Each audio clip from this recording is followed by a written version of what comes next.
There's only one absolute in life. If you have any framed live, laugh, love art in your home, you've failed. Ladies, gentlemen, and variations thereupon, this is modern escapism.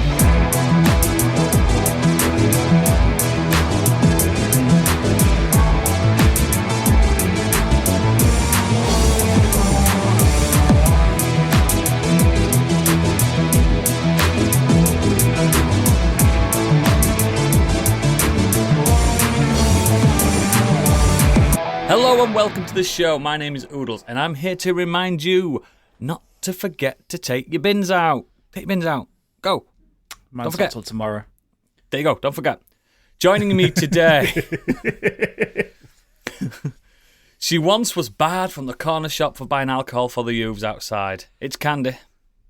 Actually true. It's true. When this man dons his slippers, he can run to the chippy in less than 12 parsecs. It's Stig. Hi. I like that. That's cute. That was to go along with the live, laugh, love. Yeah. Video content only, that. Yeah. Stig's house definitely has those frames in. No, fuck off. Also, this man is often found wandering the French wilds on all fours, chasing hares and howling at the moon. It's Biggie. Also true. Yep.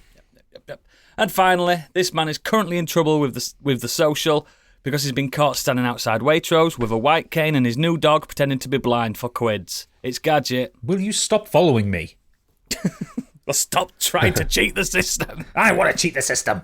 Do you know what I was thinking? 1 week we'll have to do 3 truths and a lie and see if the listeners can figure out which one is a lie and which one is If you truth. want, for the next 5 weeks, because there's 5 of us, I can do that, if that's what you request. We'll figure out some ridiculous over-the-top things we did and see which ones they can figure out. Man, I can do it. How are we all doing? We're all here. The real leader is back in charge. I'm not Candy. retired anymore. Wow. We all knew it. Wow. Okay. Yep. Okay. Well, we're all here anyway. Blendergate's long in the past. It's not a thing anymore. Yeah, Found why? out. Why? Because I've got 2 blenders. I was talking to the missus about it, and I says, yeah, no one owns blenders, do they? And she went, we do. I went, what? She went, we've got a normal, smoothie one in the cupboard and a baby blender. I was like, for fuck's sake. I was just like, And as soon as she, not just 1, 2. as soon as she said that, did the Curb Your Enthusiasm music just play in your head? Bum, bum, bum. Yeah, it did. I was just like, I can't believe I'm part of it. You're part of it and you didn't even know. I'm middle class and I don't even know. That's how middle class I am. Well, if you didn't know you owned a blender, did you even own a blender, or was it just in the house? You know full well I've never used it. The only equipment in the kitchen I use is the air fryer and the toaster. That's it. That's my repertoire. But yeah, Blendergate is over. I'm part of the problem. You are. And the problem is that. Yeah, exactly. Has everyone else had a good week? Yeah, it's been good. I'm absolutely fucking knackered. The dog is walking me off my feet. Yeah, right. Isn't it officially your child now? Yes, it is. It was her gotcha day yesterday as of recording. We made a substantial donation to the shelter that we got her from. We got 2 quid? No, a lot more than that. A fiver. 20 quid. Fiver. No, it was a good amount. We took her to get some toys. Did you know that Tonka make dog toys? I didn't know that. Yeah, I did, because we've got one. Yeah, so we've got her some new toys and a new tag and all that. But a funny one, you'll all find this very adorable. Pip's been clicker training the dog today to try and do some recall and get it to calm. Yeah, we do calm it. down. It worked in end. It still works. Yeah. But we just do his fingers now. She accidentally clicker trained the cat as well. So now every time the clicker goes, the cat sits in front of her and expects treats. You see, as a cat owner as well, cats are very devious at knowing that the dogs get treats. Yeah. So then the cat wants treats, and cats are quicker to train. I found anyway. Kittens are smarter and stuff, especially elder statesman cats. They're just really quick at I know. Yeah, I'll adhere to these arbitrary rules for treats. Yeah. It's crazy what a cat will do for a little bit of cheese. Oh, absolutely. Insane. But Well, your cat then, Candy. Jesus. Yeah. Oh, what there's happened no there? training him. She started bad. She started soft. You showed weakness day one. Well, I'm not Panda sure that he's uses like the clicker saber-toothed and tiger. Candy runs off Yeah, Yeah, exactly. into the kitchen. Oh, is it feeding time? Fucking shit myself. He's coming. I know. It's been Oh, no. summoned. But yeah, Biggie, Stig, you had a good week. Yeah, it's fine. Didn't really do much. Had a good week with films. Happy about some films I've watched. I'll talk about a few. It's all he does now. He Yeah. don't go outside. No. Just works from home and watches films. Yeah. Biggie? Yeah, same. Yeah, the same, mate. Yeah, I just realised that there was something I did watch yesterday with the kids, so I'm going to talk about that very briefly. Well, that's what the podcast is for. And Candy, Probably you had a Toy good week, Story. mate. Yeah, it's been alright. Do you know what? I just don't even know what I do. I think I just come home and just sort of sigh for a while, but not in a sad way. Just contented with life, sort of, but not really doing anything. Sort of Like way. when you used to play Sims 1, and every so often they used to just go, Yeah, that's me. Doobie-dab. Yeah, Yeah. Actually, technically, and then it set does. fire to the kitchen. It isn't just films at the moment because I'm texting you about a game like constantly. So There is that. Stig is well on the way to becoming the next luminary, aren't you, Stig? Oh. yeah, unfortunately, I've hit a barrier where I'm He has to grind. I have to go and grind. It's a good barrier to hit, though. It's the last barrier. Yeah, but I've got right to the end. But my levels are enough to defeat the last boss, but I've been defeated all the others. And I was looking it up online, what level should I be? And people are like, oh, like, by now you should be like level 55. If you've, to defeat the last boss, you should have been about a level 55. And I was like, But you bet it. and I'd be like level 42, smashed him. For people that don't know, we're talking about Dragon Quest XI. Yeah. The best game ever made. But that final boss, right now, I'm literally like 2 hits and I'm dead. So He's a twatting in. Yeah. You can understand why people go, I got the first credits, I'm done. might just I'm watch done. online and be like, yeah, it's Yeah, fine. completed it, mate. Yeah, grinding time. You've got to be done. Got to get the metal slimes, baby. Literally what I hate the most about JRPGs, and now I'm going to have to do it. There's not much in that game. It owes you nothing. Come on, just have a go. Have a little grind. There is, Again- if you haven't seen it, there's a little guide on how to Metal grind slimes. the metal Yeah. slimes and I've level been up looking quick. for them. The thing is, what's funny about the game is it even says to you, oh, it literally says, if you don't feel that you're strong enough, why don't you go here and Grind. level up? It basically tells you, you aren't strong enough, go and grind. Yeah. It's the greatest game ever made. It is But great, though. I have loved it. The greatest game ever made. It's not as good as the greatest news ever told.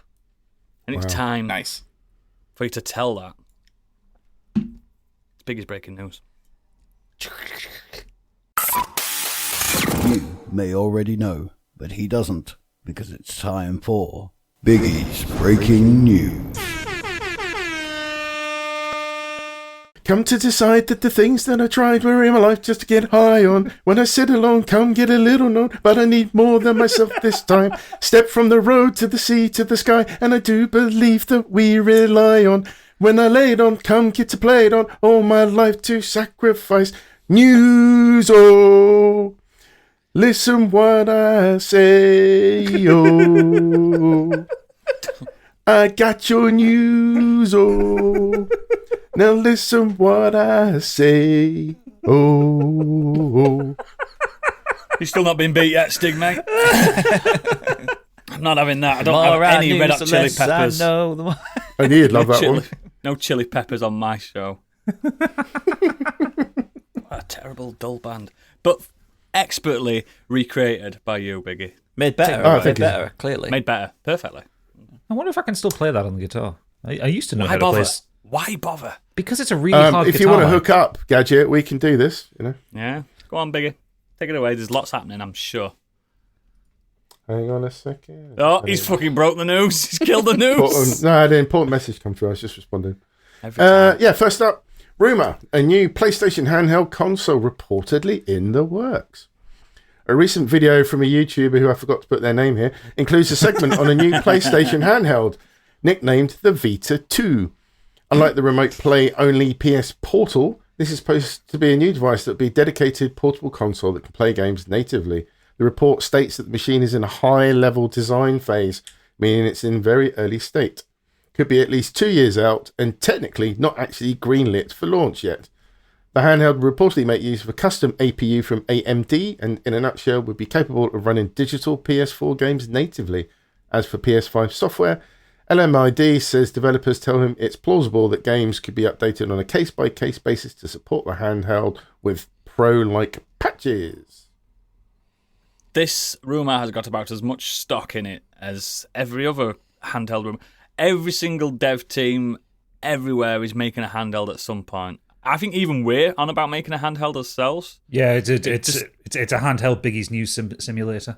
Yeah, I bet literally every R&D department in this industry is planning on making a handheld, or at least having a concept of it and getting the costs down and stuff. But it doesn't mean it's happening. Well, I think if it's in the high level design phase, that means they'll be probably knocking together the design, maybe putting together a prototype, see if it actually can work before they then pitch it to Sony and go, hey, we can make this thing. No, well, they're in Sony, but pitch it to the higher ups. And they'll say, well, this Portal hasn't sold anything, so let's not bother. Why would they bother? We've got Steam Decks, we've got the Switch. Unless it's going to be like 100 quid. I've heard good things about the actual Portal in the sense that it does what it's supposed to do. There's absolutely nothing wrong with it, by all means. And the screen is fine for what it is. It should have been OLED, I guess. Nobody needs it. The problem with the PlayStation Portable is it's very restricted to PlayStation's ecosystem. And why would you want to do that to yourself? When you've got the option now to have a PC in your hand. If you've got a PlayStation 5 or a PS4, why would you want to? Yeah, I don't know. It just seems a bit. It's like with people saying, "Oh, Xbox should make their own." Why? Yeah, they never did they? They never. They don't need to. There is no point because. Yeah, but xCloud and Game Pass work on all these. Like I play Game Pass on my. I Ally. do. I play it on my phone. There's just no need for it to exist. I think it's pipe dreams and people trying to latch back onto the old PSP Vita days. Days I enjoyed, but we live in a different world now. PlayStation would be better off developing software to run it on on a different device. To do a Game Pass or run it on a different device. Yeah. I agree, mate. Yeah, or even just do an official remote play app for Steam. Yep. So you don't have to sideload it or stuff. Basically, that's what I mean. Yeah. Or Ally, I don't need to sideload because Well, yeah, but because he's got so much money. Or if Sony works with Apple, because at the moment you can't play Game Pass on Apple devices. No, you can't. You can, but it's not official ways. No, it's PC only software. It doesn't run on Mac architecture. Oh, does it not? You can do it through xCloud, but again, it's not native. You're on about native. Yeah, native. Not prayer. Prayer. My only concern with Sony doing another portable is they really let the Vita just die on its arse, and it's just like, well, are we going to get excited about something that Sony are just going to let die on its arse? 2 years. Like the PSVR 2 has been out a year, and how many games are out for it? 1, 2.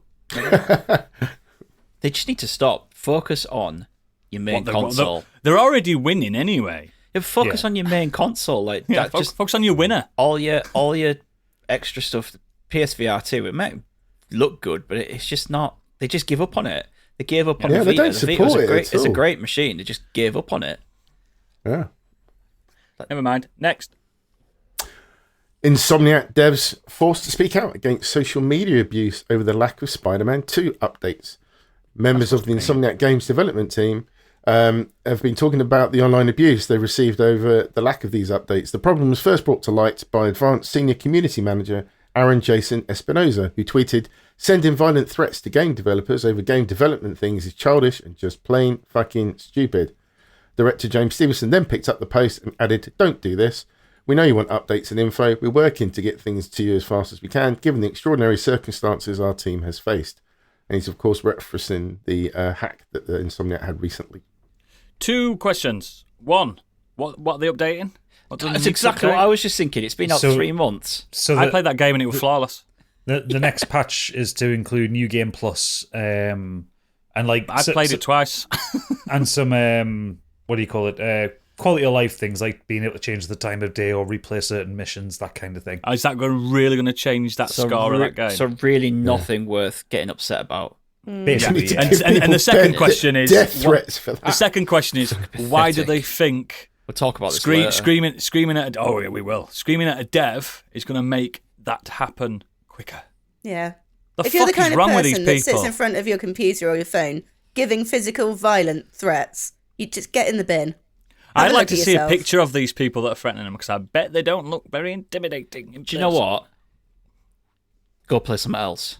And then when What? the Stig, hang on. You telling me that's an option? when the update is out, go back play to it. the game. No fucking Get way. a We grip. can do that. It's been out 3 months. Like, it's not like we're sat here 2 years down the line and haven't got these updates yet. It's 3 months. They've patched the shit that was wrong to make it run right. You don't need to be stressing about the other stuff. The thing that I mean, this Pointless. is proper like pulling at straws a little bit, but how desperate are they for a new game? Plus, it's not going to change the game.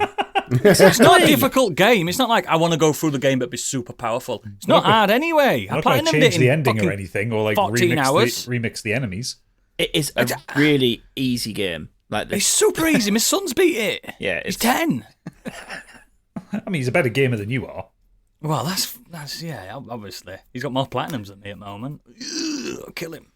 There is But another yeah. option for them. If they really want to do something about it, then they can come to Harvester Car Park in Lancing on Monday afternoon at 4:00, and I'll meet you there. Come and have a go if you're hard enough, mate. Up for a fight? Yeah, let's go down. Yeah. I'll bring the knives. I just think it's pathetic. It is pathetic. It's I horrible work behaviour. I work in sales, and I get a lot of back end care issues coming at me. Like I've done it. Like I made an iPhone. Like it's my fault your iPhone doesn't work. So I get it every day, but I don't get death threats. I just get, you need to resolve this, which is understandable. And then when I explain my situation, that I don't create these things, I just sell them. Do you know what I mean? But these guys, I just do not understand. It makes me And it's- fucking angry. It's worse as well because they also mentioned about the Mary Jane Watson face model used in the game. Stephanie Tyler Jones was harassed last month in a statement addressed to Wait, what's Spider-Man wrong with fans. the face? She said, over the weekend, some followers crossed boundaries. One even went to the extent of calling my workplace and leaving multiple voicemails wanting to speak with her and requesting I call back, which is unacceptable and considered as stalking. She's not, What's wrong with the not a face? supermodel, mate. That's why. Oh, like that. Their wives and girlfriends are supermodels. They don't have wives and Well, let me think. They probably haven't got any. Yeah. These are the same kind of people who called Margot Robbie mid. So let's. Oh. Yeah, Oh wow! Imagine. exactly. I'd drink a bathwater. Fucking next. Well, in reference to a bit of development, how the already troubled Suicide Squad launch was taken offline as a glitch, completed the game for early access players. Less than 1 hour into Suicide Squad, Kill the Justice League's public availability via the Deluxe Edition, the game was taken offline because the bug is auto-completing the entire game for selected players. Also, can you get your bingo cards out? Because Stig got a prediction right again. Well, it was only it's for been- 24 hours, but he got it. It's been ruined by IGN. You still got it now, mate. 24 full hours. claiming it. I think you can mark your bingo cards. Stig predicted 63, didn't you say? Yeah, What's it ended on? 61, I think. Was that last It's review? no, it's Got back, it. it's back up to 62 now. Ooh, got it. Oh, it might come back up, Stig. You might get it, mate. It's a shame. I like the superhero games. I want them to be good. I like- do. But I just don't know why they picked this team and this game. From the second I saw the first trailer, I was like, this is not going to be good. No, I just. And I hate to be that guy that predicted it, but I think me and Gadget did a stream, didn't we, when we saw it for the first time, and we were both like, No, yeah. it's not what we want. It's not what we want. And I know it's not what we as individuals want, but we're still allowed to say it's not what we want. yeah. I just don't know I why mean, you didn't look at the Avengers and go, that didn't work very well. because Yeah, it was that was only supported for 2 years. because it was in development for 9 years and that's rebooted true. twice. Do you think that's why it's ended up as a live service game? Because Yeah. they wanted to try and recoup some of the money, so they said, Probably. It's we probably won't an recoup this aspect. if it's a single player story game, but if we chuck in some live service stuff, we might get money back. Yeah, potentially. It's not even the It's live odd though, service isn't stuff it? that puts me off. It's the fact that you've got the Suicide Squad running around with machine guns. That's what puts me off. It just makes no sense. Well, I mean, the first three games were relatively successful. They may have dropped a bit in quality, I guess. But it wasn't Origins by a different company, though, wasn't it? It was, yeah, but I'll count it. Yeah, Oodles won't have you say anything against Origins. It is a different company, though. Fantastic game. Anyway, it's... But yeah, just they tried to Batman do is something Batman, different though, as well, didn't they? It's baffling. The thing is, well, they didn't have to do another Batman game. They could have done a Punisher game or do you know what I mean? They could have gone to Marvel's side or... No, they're probably stuck on DC, aren't they? DC. So, all right, then, so they could have done a Deathstroke game. So if they wanted guns, they could have made it make sense. Why King Shark got machine guns? Azrael in the Arkham games. Yeah, they did. They did set up Azrael, didn't they? So why don't you go with that? The one thing that I've seen with this, there's a lot of stuff that's been going around online where they're like comparing like static screenshots from Arkham Knight to Suicide Squad. That's starting to piss me off because in the game's defense, the graphics are fucking beautiful. Oh, it's stunning. Yeah, I looks did great. that, though. I saw a screenshot of that because it did look worse. Yeah, but what the game at play looks loads better than Arkham Knight. Well, no, but what people have cottoned onto they're doing is that they're taking screenshots of Arkham Knight on extreme settings, and then screenshots of Justice League at low settings. I've seen a few streamers playing it now as well. I've watched a few people. The game looks great. Oh yeah. The acting's good. The story is intriguing. It's a story, I know, but it's intriguing. But the gameplay is just, do this, and now do that same thing you've just done again. Now do that again. Now do that again. It's just shooting. It's like, do you know when you used to play Destiny 2 and you were just on a planet and if you didn't do any story missions, those incremental missions popped up all the time. Yeah. On repeat. It's like that. And I was like, who the fuck thought this was a good idea? Honestly, who thought that? I think that's where most of the criticism has come from the game, like the repetitive quests that don't really mean anything. And then also just the stuff that doesn't make sense, like fighting Superman with a machine gun. Yeah, the man who can deflect bullets with his chest. Yeah. The Man of Steel, They're some would call him. kryptonite bullets. No, they're not. They're just bullets. I know, but that would have been a good option. They're not even wacky guns, mate. They're just machine guns and stuff. The only member of that crew really that had used guns is probably Harley Quinn, but No, Deathshot's in it. Oh, really? Oh, there you go then. King Shark famously uses guns. Oh, absolutely. As does Captain Boomerang. Captain Boomerang. You mean Captain AK-47? Yeah, and I don't want to dunk on the game because I know there are people enjoying it. Like I know Kurt in our Discord, he's enjoying it a lot. I know a few people that are liking it. I think what I've realized, like seeing the critics' reviews and seeing like gameplay and all that, it's just I'm just kind of sad that it isn't what it could have been. I think that's it. Yeah. It's more disappointment than it's truly an awful game. Yeah, this is not a Skull Island Rise of Kong thing. This is, this is just. Oh no, this is a game that works. Yeah. Well, not on PC. Apparently, it's really buggered on PC. Oh dear. It's got really bad frame rate issues on PC. Standard Rocksteady on Rocksteady, PC, innit? Rocksteady can't do PC development. At least they're consistent. Yeah, consistency is key. I just hope the studio doesn't dissolve because of the financial burden and loss. Because apparently it's not sold well, has it? So far.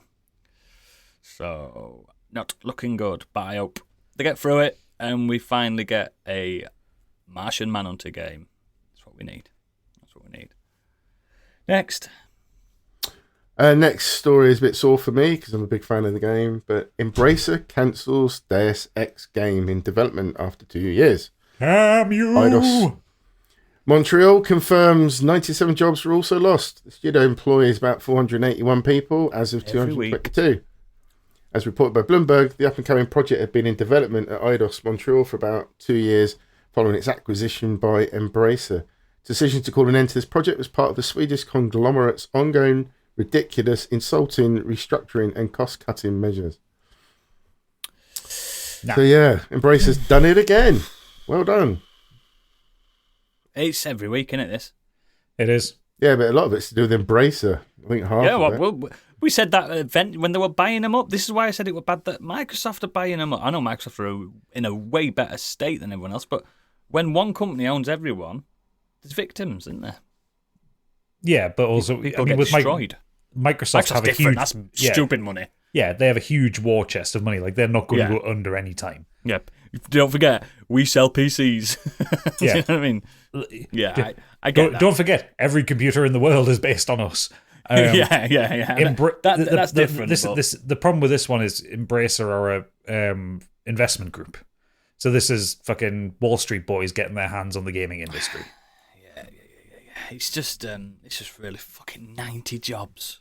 90 jobs. That's a massive impact. That's huge. Wherever they were based, that's like a whole village gone. Do you know what I mean? There's already been like nearly 6,000, no, isn't it nearly 8,000 job losses this year in the gaming industry. A town gone. There were only 10,000 in total last year. We're in fucking February. Oh, I don't get it. The industry's booming, isn't it? Like no, but like Clearly sales not. wise, it must be like I don't think they're. I think they're still reeling off at COVID. Me, genuinely. I there's still a was lot under the reeling impression over that like sales were good. No, sales are good. The problem is games are more expensive to make now. Yep. Especially in the AAA space. And they're trying to compete with the games that pop. Yeah. You know what I mean? Everyone's looking at because in a year 5 games pop, but 500 games are released. That's the problem, isn't it? Do you think, I know this is in a perfect world scenario, but do you think if Microsoft and Sony, and I guess even Nintendo, just put a stop on a next generation of consoles and just said, let's keep these going for a bit longer instead, to let people bring those costs down for development instead of constantly chasing almost the high of the next gen? If they just put a delay on bringing out the next version of whatever it is. What I love about that, Biggie, is that's such a socialist statement you've just made there, but unfortunately that relies on 3 different companies agreeing on exactly, anything. which is why it would never happen. But if they did, agreeing not for the line to go up. It's a beautiful vision you've got, mate. It's a bit John Lennon-esque. I love it. but it would have worked though, wouldn't it? In theory. No, I also love how you think that Nintendo anything to do with next Give gen. a fuck. No, they'll just give No, a fuck. Switch 2's coming out, dude. I still don't think Nintendo believe they're in some kind of console the next race. Switch coming out is going to be the level of a PS4. Like they don't do care. They don't do next gen. They just do what suits them. What I works know for them. that. Yeah. They do not care about a race. They're not in a console war. But don't their games, Nintendo. don't the big Zelda games, don't they cost a lot to make those still? Yeah, but they also sell for £70 and never go down ever. Yeah, and they make it back in first week. Yeah, I don't know what they're doing. Nintendo just their own thing. They don't. If Sony and Their if Sony exclusives and don't go anywhere. They keep them if all PlayStation around and console. Xbox like dissolved, Nintendo would still be running. They don't give a fuck. They'd still keep going in background, and they'd be the leaders then. And they'd still be behind on the current Yeah, the cost of hardware.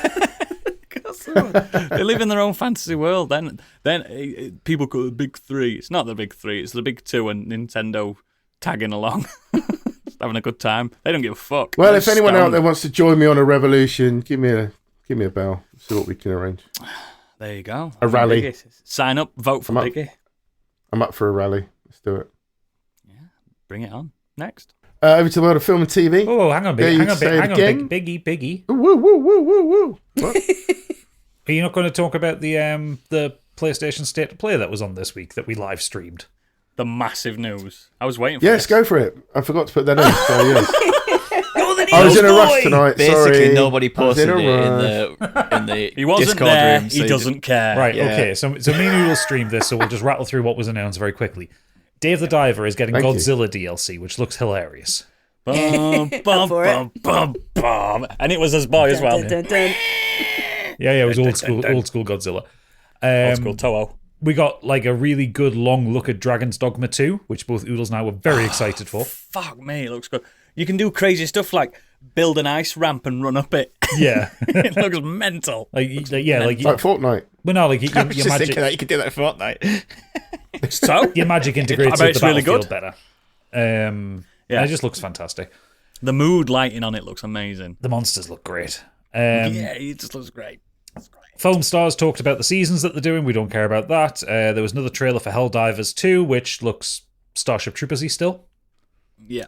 we got our first gameplay trailer for Ken Levine's Judas, which looks fucking banging. My God. I'm so excited. I've watched that trailer 4 times now because I think it's a fucking stunning trailer. Yeah. And everything about it. It's the colours. It reminds me of my time with Bioshock 1. But bear in mind, listener, as well, it's very fresh in my mind, that game. Yeah. Past few years. And I recently finished Bioshock 3. It's... Oh, I just can't wait. I just can't. You even got a nice like steampunky shotgun in one hand, and your plasmids on the other hand. Plasmids, and it's just that's gonna slap. And that's a PlayStation game, isn't it? Exclusive. That's PlayStation exclusive, and it's coming this year. There's going to be a building element to it as well. We got one. They keep emphasizing having like a wrench and a spanner and everything. So there's a part of gameplay that we haven't seen yet, I think. Everyone's saying it's Bioshock 4 in all but name. Oh, it absolutely is. Yeah, it's but I love the way it's kind of lent into its own style as well, though. Like even more so than Bioshock 3, I think. Yeah, definitely. Yeah, like it's not trying to be hyper realistic. It's got its own style. Oh, I love it. Oh. I think it's. I've not seen the trailer yet, so I'll probably watch that afterwards. Mate, that have come out. It whiffs, and I don't want to like preempt this because it could go all wrong, but it whiffs of Gotti. It whiffs. It's got the look of quality about it. It's got a strong scent of Gotti. Does it follow from what you've seen the same kind of thing where you got those tapes that you listen to the story and all that there was not that in it, but there was a lot of story dialogue. There was a lot of scene setting, mood setting. There were a lot of like posters with stuff on in the background. There's a lot you can, because I watched this guy analyze the actual trailer. There's a lot you can see in the background that you don't see on first time. There is nods to Bioshock 3 in this one. One of the posters is the same direct quote as Comstock says. Right. So this is being released by, so it's Ghost Stories Games, isn't it? But via Take-Two Interactive, who also own 2K or 2K is a subsidiary of Take-Two. Who did Bioshock? Yeah, 100%. The twist of this is it's connected to the Bioshock universe. I think 100%. Absolutely. I think if it's allowed to be, said right at the end, it's just like, oh look, there's going to be a massive connection. Yeah, there's going to be a connection. We've already seen the trailer. There is a girl. We just need to see a lighthouse. Yeah, exactly. There's always a girl. There's always a lighthouse. Anyway, I think this is going to be a super game. Yeah, but it looks great. I mean, I love the Bioshock games, so yeah. Big surprise that I didn't expect. Metro Awakening, which is a VR game in the Metro universe, which actually looks like a real game and not an experience. Yeah. It's got like Half-Life Alyx vibes about it. Like it looks like a proper game. That's not just which is the only other VR game that I thought looks like a real game. Yeah, it's not just coming to PSVR. It's coming to everything that does VR. Yes, even like natively on Quest 2, which is mental. Yes. It looked good because you have to individually reload your bullets. Because if you've not played a Metro game, which me and Gadget definitely fucking love and have, and read the books. Bullets are currency as well, so you've got to like judge how you want to spend the ammo. Like, do I use another bullet, or shall I use that to buy something with later?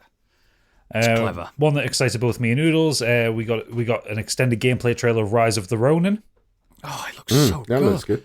It looks like Assassin's Creed Japan, which we've wanted for what, 10 years? Oh yeah. Maybe longer, but this looks. It's got Shenmue vibes to it, where you're talking to people, but it's also got Sekiro and Ghost of Tsushima vibes to it. This could be a little epic, a mini epic. And you get a glider. And yeah, things that have gliders is better. Gliders are better. The angry ones here. Silent Hill 2 got its first gameplay trailer. I was kind of a little bit impressed on the day, but I've since watched it back, and I don't know, it looks a bit dodgy. I was talking with Debbie Punk about it, and we were kind of agreeing that we expected maybe to get like the Resi 2 remaster kind of thing going for it, where it don't seem to be enough, does it? No, it looks like a fan mod, and I'm just not. Thank you. That's what I was thinking, and they've sped up the combat a bit, and they're really emphasising the combat as well, which is an odd thing because there's not much combat in Silent Hill 2. No, so I wasn't greatly happy about it. They also shadow dropped Silent Hill: The Short Message. More on that later. More on that later as well. What else we got? What is she doing? She wants to go out for a smoke, so she's giving me the dog. Because she can't be left on her own at the minute because she chews things. Anyway, back to it. Ah. We got Pip? we got more on Stellar Blade, and I'm still really super fucking uncomfortable with this game. I was it's- surprisingly pumped for that. I think it looks Me- fun. me and- Candy loves an me and- upskirt. Yeah, me and Gadget are on the same wavelength. We would play the fuck out of that game if it didn't look how it looked. Mostly if the female characters didn't look how they looked. Yeah. It's just why? That one character looks very young, doesn't she? I think She does, yeah. It's not tech even girl. that. It's jangly booby girl with no clothes on, no armor. Why, I didn't mind that. Why did that? Why did And their I'm in. Why do their boobs move like a fucking waterbed? Yeah, when they're just turning around. I've seen boobs. I've held a boob once. I've got a couple. And yeah, and do yours do that Same when you here. turn around? Depends how drunk I am. Oh god. Oh dear. The thing everyone wanted coming into this one, nobody got, because everyone was hoping for a Bloodborne remaster. Instead, what we've got is an Until Dawn remake. Ground up remake Yeah. apparently. It Rebuilt, looks said. like the visuals. Actually, I've seen comparisons look really great. But most people who wanted to play that game have played that game, and where's the replay value in it? Yeah, there's I no have to replay say I'm value. the exception to that rule. Yeah, maybe it's Have you not not for played us. it? I've not played it. No, Oh, that's one huh. of the few of those series of Good fun. games that I haven't played. It's the best one. Yeah. And I still need to finish the Quarry. Actually, we're nearly at the end. Just Quarry's great. They're all good, but some of them weren't worth the price when they first dropped the Dark Picture games. Oh, yeah. I'm still fuming That- about a character dying near the end of mine on Until Dawn because I slightly twitched with the controller. Was It's it like you've got- was it that last hold the controller still? Yeah, you've got to moment? hold your controller, Yeah. hold your breath, and then I just, for whatever reason, I just slightly twitch, and the monster just goes, "Rrr," and I was like, "Fuck!" I have done a bit of research I on had this kept remake. her alive through the whole fucking game. I've done a bit of research on this remake, and on the PlayStation at the very least, where he's saying that they're using the haptic triggers, they're using the microphone in the See, haptic triggers will work really well for that. using the game, microphone actually. for the bits where it's like hold your breath, and rather than pressing a button, you literally it's got to be deadly quiet. Imagine if kids run in going, "Daddy, I've just been killed." You know what I mean? That kind of thing. But apparently they're adding some extra stuff as well. It's more of a director's cut. They're just not calling it director's cut. Yeah. But there's also some controversy because some of the character models have had to be changed. Yeah, because the actors didn't give their likeness rights again. Yeah, I don't know who it is yet. What if it's Rami Malek? He says, "No, I'm bigger than this now." What if it's Probably Peter? is. What if it's Peter Stormare? No, he'll be in it still. He's not got anything on. Oh yeah, he'll do it for a Yeah, he fiver. needs to work. But the last one, and this was the big surprise at the end because no one was expecting it, was the extended 9-minute long reveal trailer for Death Stranding 2 on the beach. It was not long enough. It was not long Yeah. enough. This was one. As soon as we came off the stream, I had to text Candy and go with the link and go, "Stop what you're doing, put it on the big telly." I did. I turned out all the lights. I got the popcorn. I can't believe. I didn't even know there was a state of play until you texted me. So I watched that and then I went back to watch the whole thing. I know, and we have to preface this. We know that game is very subjective. We know people either love it or hate it. This is the Marmite of It computer is, games. yeah. Now, to people that do love it and have played the original twice and the director's cut 3 times, I'm mainly pointing to me. This has everything and more I want. I wanted to be confused again, like I was the first time round. Now, Death Stranding 1 doesn't confuse me at all now. I know the story back to front, inside out. I've read the fucking stupid crap novels Oh, that's as terrible. well. Everything about it, the world makes complete sense. In this trailer, everything's just been flipped on its fucking head. I don't know what's happening. I know the characters, some of the characters. There's a stop motion puppet. Yeah. There's Higgs is back with a guitar, and it looks like Lou is inside a mech. Or at What least the at one fuck's point. going off? Also, George Miller is in it, which I didn't expect. George Miller's in it. Yeah. And there's a tar cat with wings that That's him. gets smushed into a control panel at one point to turn on the ship. Yep. How beautiful does it look just looking Oh, it over the looks scenery gorgeous. though, and everything is crumbling around you and just looking off into the distance. And I think like one of my I don't have very many gripes with Death Stranding the original. I loved it. It's probably one of my favorite games. However, I was a little bit Sticks disappointed face. that when we're traversing from one side of the United States to the other, Now it changes. it now changes. It all looks like Iceland. It's fine. This one, Yeah, there's very it does. different. There's very different scenery. Yeah, there's desert. You're in Mexico. It stated, didn't it, at one Yeah. point? Mm-hmm. So yeah, Mexico has got quite a diverse. I mean, America's got such a diverse. Does when you're in Landscape, When you're in but not in Mexico, is it slightly brown and orange coloured? A little bit. Yeah, a little bit. Just to let you know that you're in South America. Yeah. Mexico's in North America, Stig. Come on. Central America, technically. Central America. No, then. it's actually North America. Anyway. Come on, if you want to Google it. Yeah, the game looks fantastic. I don't know how, but they've managed to pull more graphical fidelity at the PS5. It looks beautiful.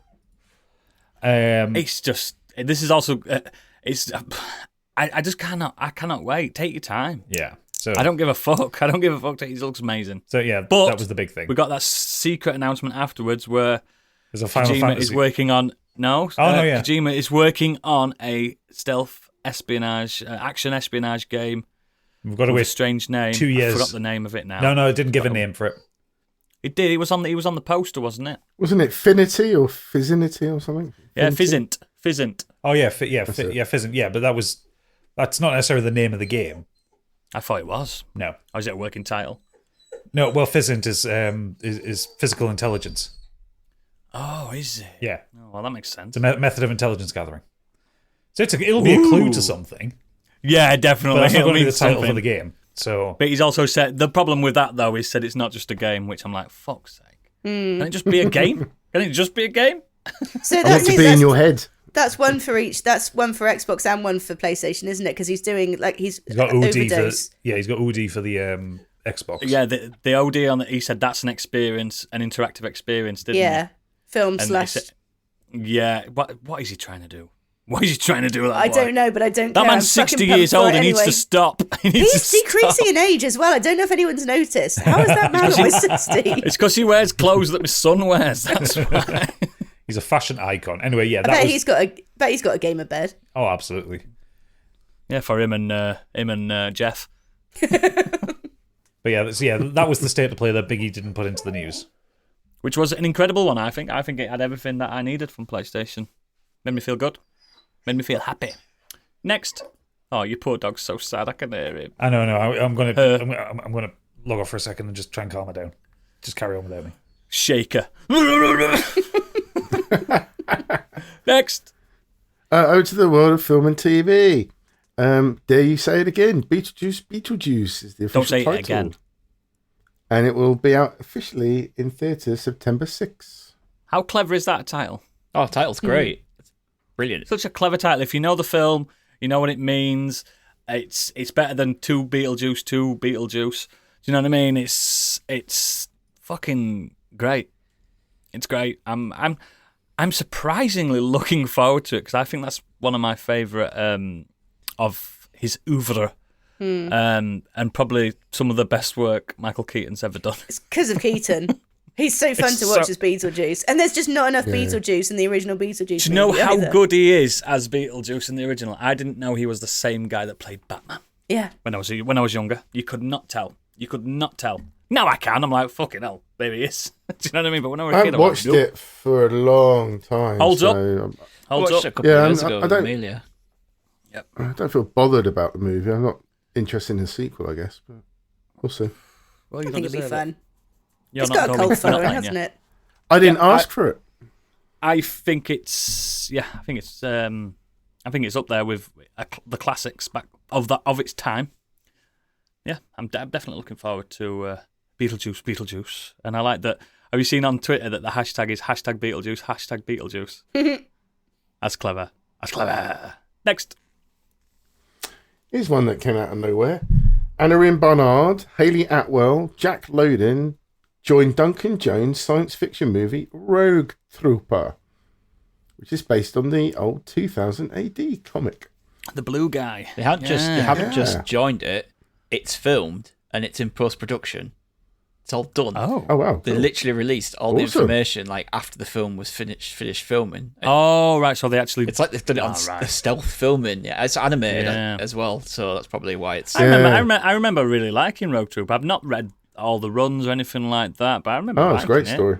He's blue guy. For those Isn't that he? don't know, it tells the story of 19, a genetic infantryman, GI, who finds himself the sole survivor in an invasion force. Desperate to track down the traitor who sold him and his comrades out, the super soldier is accompanied by 3 killed-in-action squad mates whose personalities have been stored in chips in his gun, helmet, and rucksack, and they converse with him on his adventures.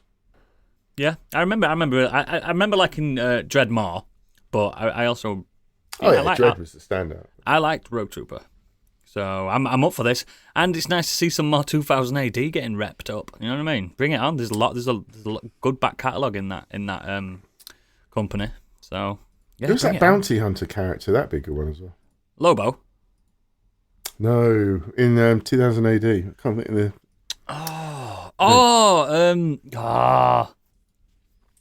He was really good as well. This is going to come back to me in about half an hour's time. Yeah. I'm going to scream it out. Anyway, next. Moving on. Cillian Murphy will now executive produce 28 years later and could possibly star in the film, which is now in development at Sony. It's not been 28 years since the first one came out, has it? Please tell me it hasn't. It's been about Late 24. So it's not 2000, 2001. Oh my God, I feel old. I went to pictures to see that. 28 days later. I've put weeks in there for some reason. 28 days later was 2002. So we're on to 22 years. Fuck, so it could be doable. Put my beard on, grey his hair a bit. Yeah, it's not undoable, is it? That. Fuck. I love an end of the world like pandemic and the world's ended film, zombie films and stuff like that. But I've never seen one where it's been 30 years later how people have carried on. Like, are they still running away from these people? Do you know what I mean? It'd be nice if everything was back to normal, wouldn't it? Yeah, like, how we're having a really good time. Fucking work? Yeah. How's it fucking? They did that time skip on The Walking Dead. I know you guys don't really like it, but near the end they did a big time skip. It's like, yeah, there's a lot less zombies now. There's a lot less. So it's weird, man. Imagine it starting with him doing this panic run with his face running at the camera and it looks like he's being chased and it turns out he's just late for his bus to work. Yeah. in his new job in the future. In his super bus, yeah, in his floating bus. Yeah. It's weird, man. It's intriguing me, but it's something, again, I never asked for, but who knows? Could be amazing. But yeah, next. I'll tell you what, something else you didn't ask for. The Lion King prequel will showcase what does the young Mufasa look like before he is who we know him as. I bet it looks as a he's lot like discovering Simba. his rhythm and how he how he conducts his. What is the bloody focus on? I'm not being these racist, though, but most lions look the same. Do you know what I mean? What the fuck? What annoys me more about this is it's Barry Jenkins doing it, and his talent is not better than doing a fucking Lion King prequel. Yeah, I agree. He's an incredible director. Why is he? I'll tell you what's going to happen in this film. Mufasa's going to be like, I'm going to be a mighty king. He's going to be like that. And then his fucking naughty brother, Scar, who's not that naughty at that point, he's going to be called Scar even though he ain't got one, which is going to be weird. And he's going to be like, oh, God, I hate my brother so much. That's the story. It'll be the sympathetic backstory. Yeah, that's what it is. I want to be... It's going to tell us the story, innit? Like, how Scar got his Scar, and then he was called Scar. It's like... they named him Scar. He came out, Scar gets born, and he catches his eye on a rock as he's being born, and they go, oh, well, let's call him Scar. It's funny, though, because they've all got African names and stuff. Scar hasn't. He hasn't. He's just His called name's Scar. actually, like, Scarfield. Scarfield. But every other creature in that has got African names, but he hasn't. It doesn't make no sense. No wonder he's angry. He's an outcast. He is, mate. He has to live in Elephant Graveyard, doesn't he? I don't see the point. Where's the threat? What is the threat? Like we know what's going to happen. We know what's going to happen. This is my problem with prequels. We always know what's going to happen. And this film ends with Simba being born. Like it's just going to kind of end where. And he's going to hold him up at the rocks, isn't he? That's like where Circle of life. Yeah.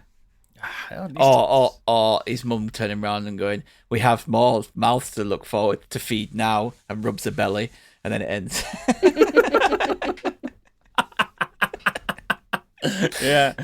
Oh, she pulls out a pregnancy test, going, Mufasa. It's like, no! But it turns out it's Scars all along. No. Scar had a kid in the Lion King 2, didn't he? Yeah, he did. Yeah, Scar had a kid with the outcast lions. Yeah, when Simba was off eating bugs. What's the kid called? Scab? No, or something? it's called Tobo or Boyle? something like that. It's got a proper name. Veruca? It's got an African name. He is called. What's he called? I've seen it. Genital warts? Nope. Kovu. There you go. Unlike Scar, he's got an African name. Also, Kovu also has a scar for some queer reason. Oh, yeah, he does, yeah. For some reason, he has a scar. Like, why? Why does he also have a scar? Accident-prone family. Anyway, Lion King in review coming this summer. He came out and Scar was just like, just so people know he's mine, and just give him a little nick. Oh, that's awful. That's horrible. But yeah, that's what happened. But yeah, next, fuck it. Who cares? Sticky put this one in the thread for us to talk about. Don't And blame I've him. never heard of this movie. So Chris Rock will direct an English language remake of Another Round, and Leonardo DiCaprio will produce. But I don't know anything about this film. What's that It's about? that Mads Mikkelsen one. I think Yeah. I reviewed Clearly it. didn't listen He to did, you review it, Candy did. Right. I'm up for this, but the Mads Mikkelsen one's Yeah. great. It is doesn't need great. remaking. I don't like it. I don't like this news. Also, if it's Chris Rock, right, he did the Book of Spiral, which was shit. So Did he he direct already that, is. though? He's yes, yeah. It did what? The Book of Spiral, which was like he had like an idea for another Saw film, but Chris Rock? Yeah. Spiral Yeah. of Book of Saw. It Of was- Will Smith fame? Yes. yeah, Yeah. it wasn't very good. So he hasn't really got off to a good start with the making films. Directorial debut. And I just feel like if Chris Rock and his buddies doing this film, and it's just going to be like a Booze really up. shit American. It'll be like Grown Ups. Yeah, it's going to be like that's what I have in my head. Adam Sandler's turning up. Kevin James. Unless with Leo Rob producing, Schneider. maybe it's going to have to be a bit more serious or like being in line with Mad's film. But what's the point? Everyone likes Mad Mikkelsen. Like, just watch that His film. film's great. Like, it's just subtitles. Get over it. Isn't Another Round also? It's not really a comedy, but it's funny. But that's it's a because black comedy. they're playing very good friends having a drink. Yeah, it's a black comedy. And apparently, by all accounts, Mads was drunk on set, wasn't he? Candy? I think sure that was the. That sounds like something that would happen. That's what happened. They actually got him drunk to actually portray the drunkenness, which, knowing Mads, yeah, can't believe it. He's quite a method actor. I wouldn't be Likes surprised. of I'll be up for yeah, that. I wouldn't be surprised. We need to do a load of reshoots.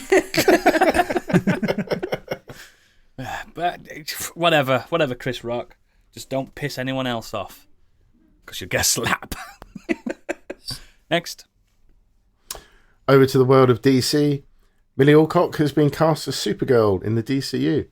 Great. You may remember her from the Game of Thrones prequel, House of Dragons. You mean the best actor that they got rid of after 3 episodes? Yep. That one. Well, I mean, Rhaenyra did have to grow up in that. I know, but fucking hell, so look at the quick. full She was series really with good her. in So She was so quick. much better. She was so much better. And there was not much Although difference. She is expected to appear in Superman Legacy before headlining Supergirl Woman of Tomorrow. I can see her as Supergirl. I can definitely see her as Supergirl. They did She's got make that look. Matthew Vaughn.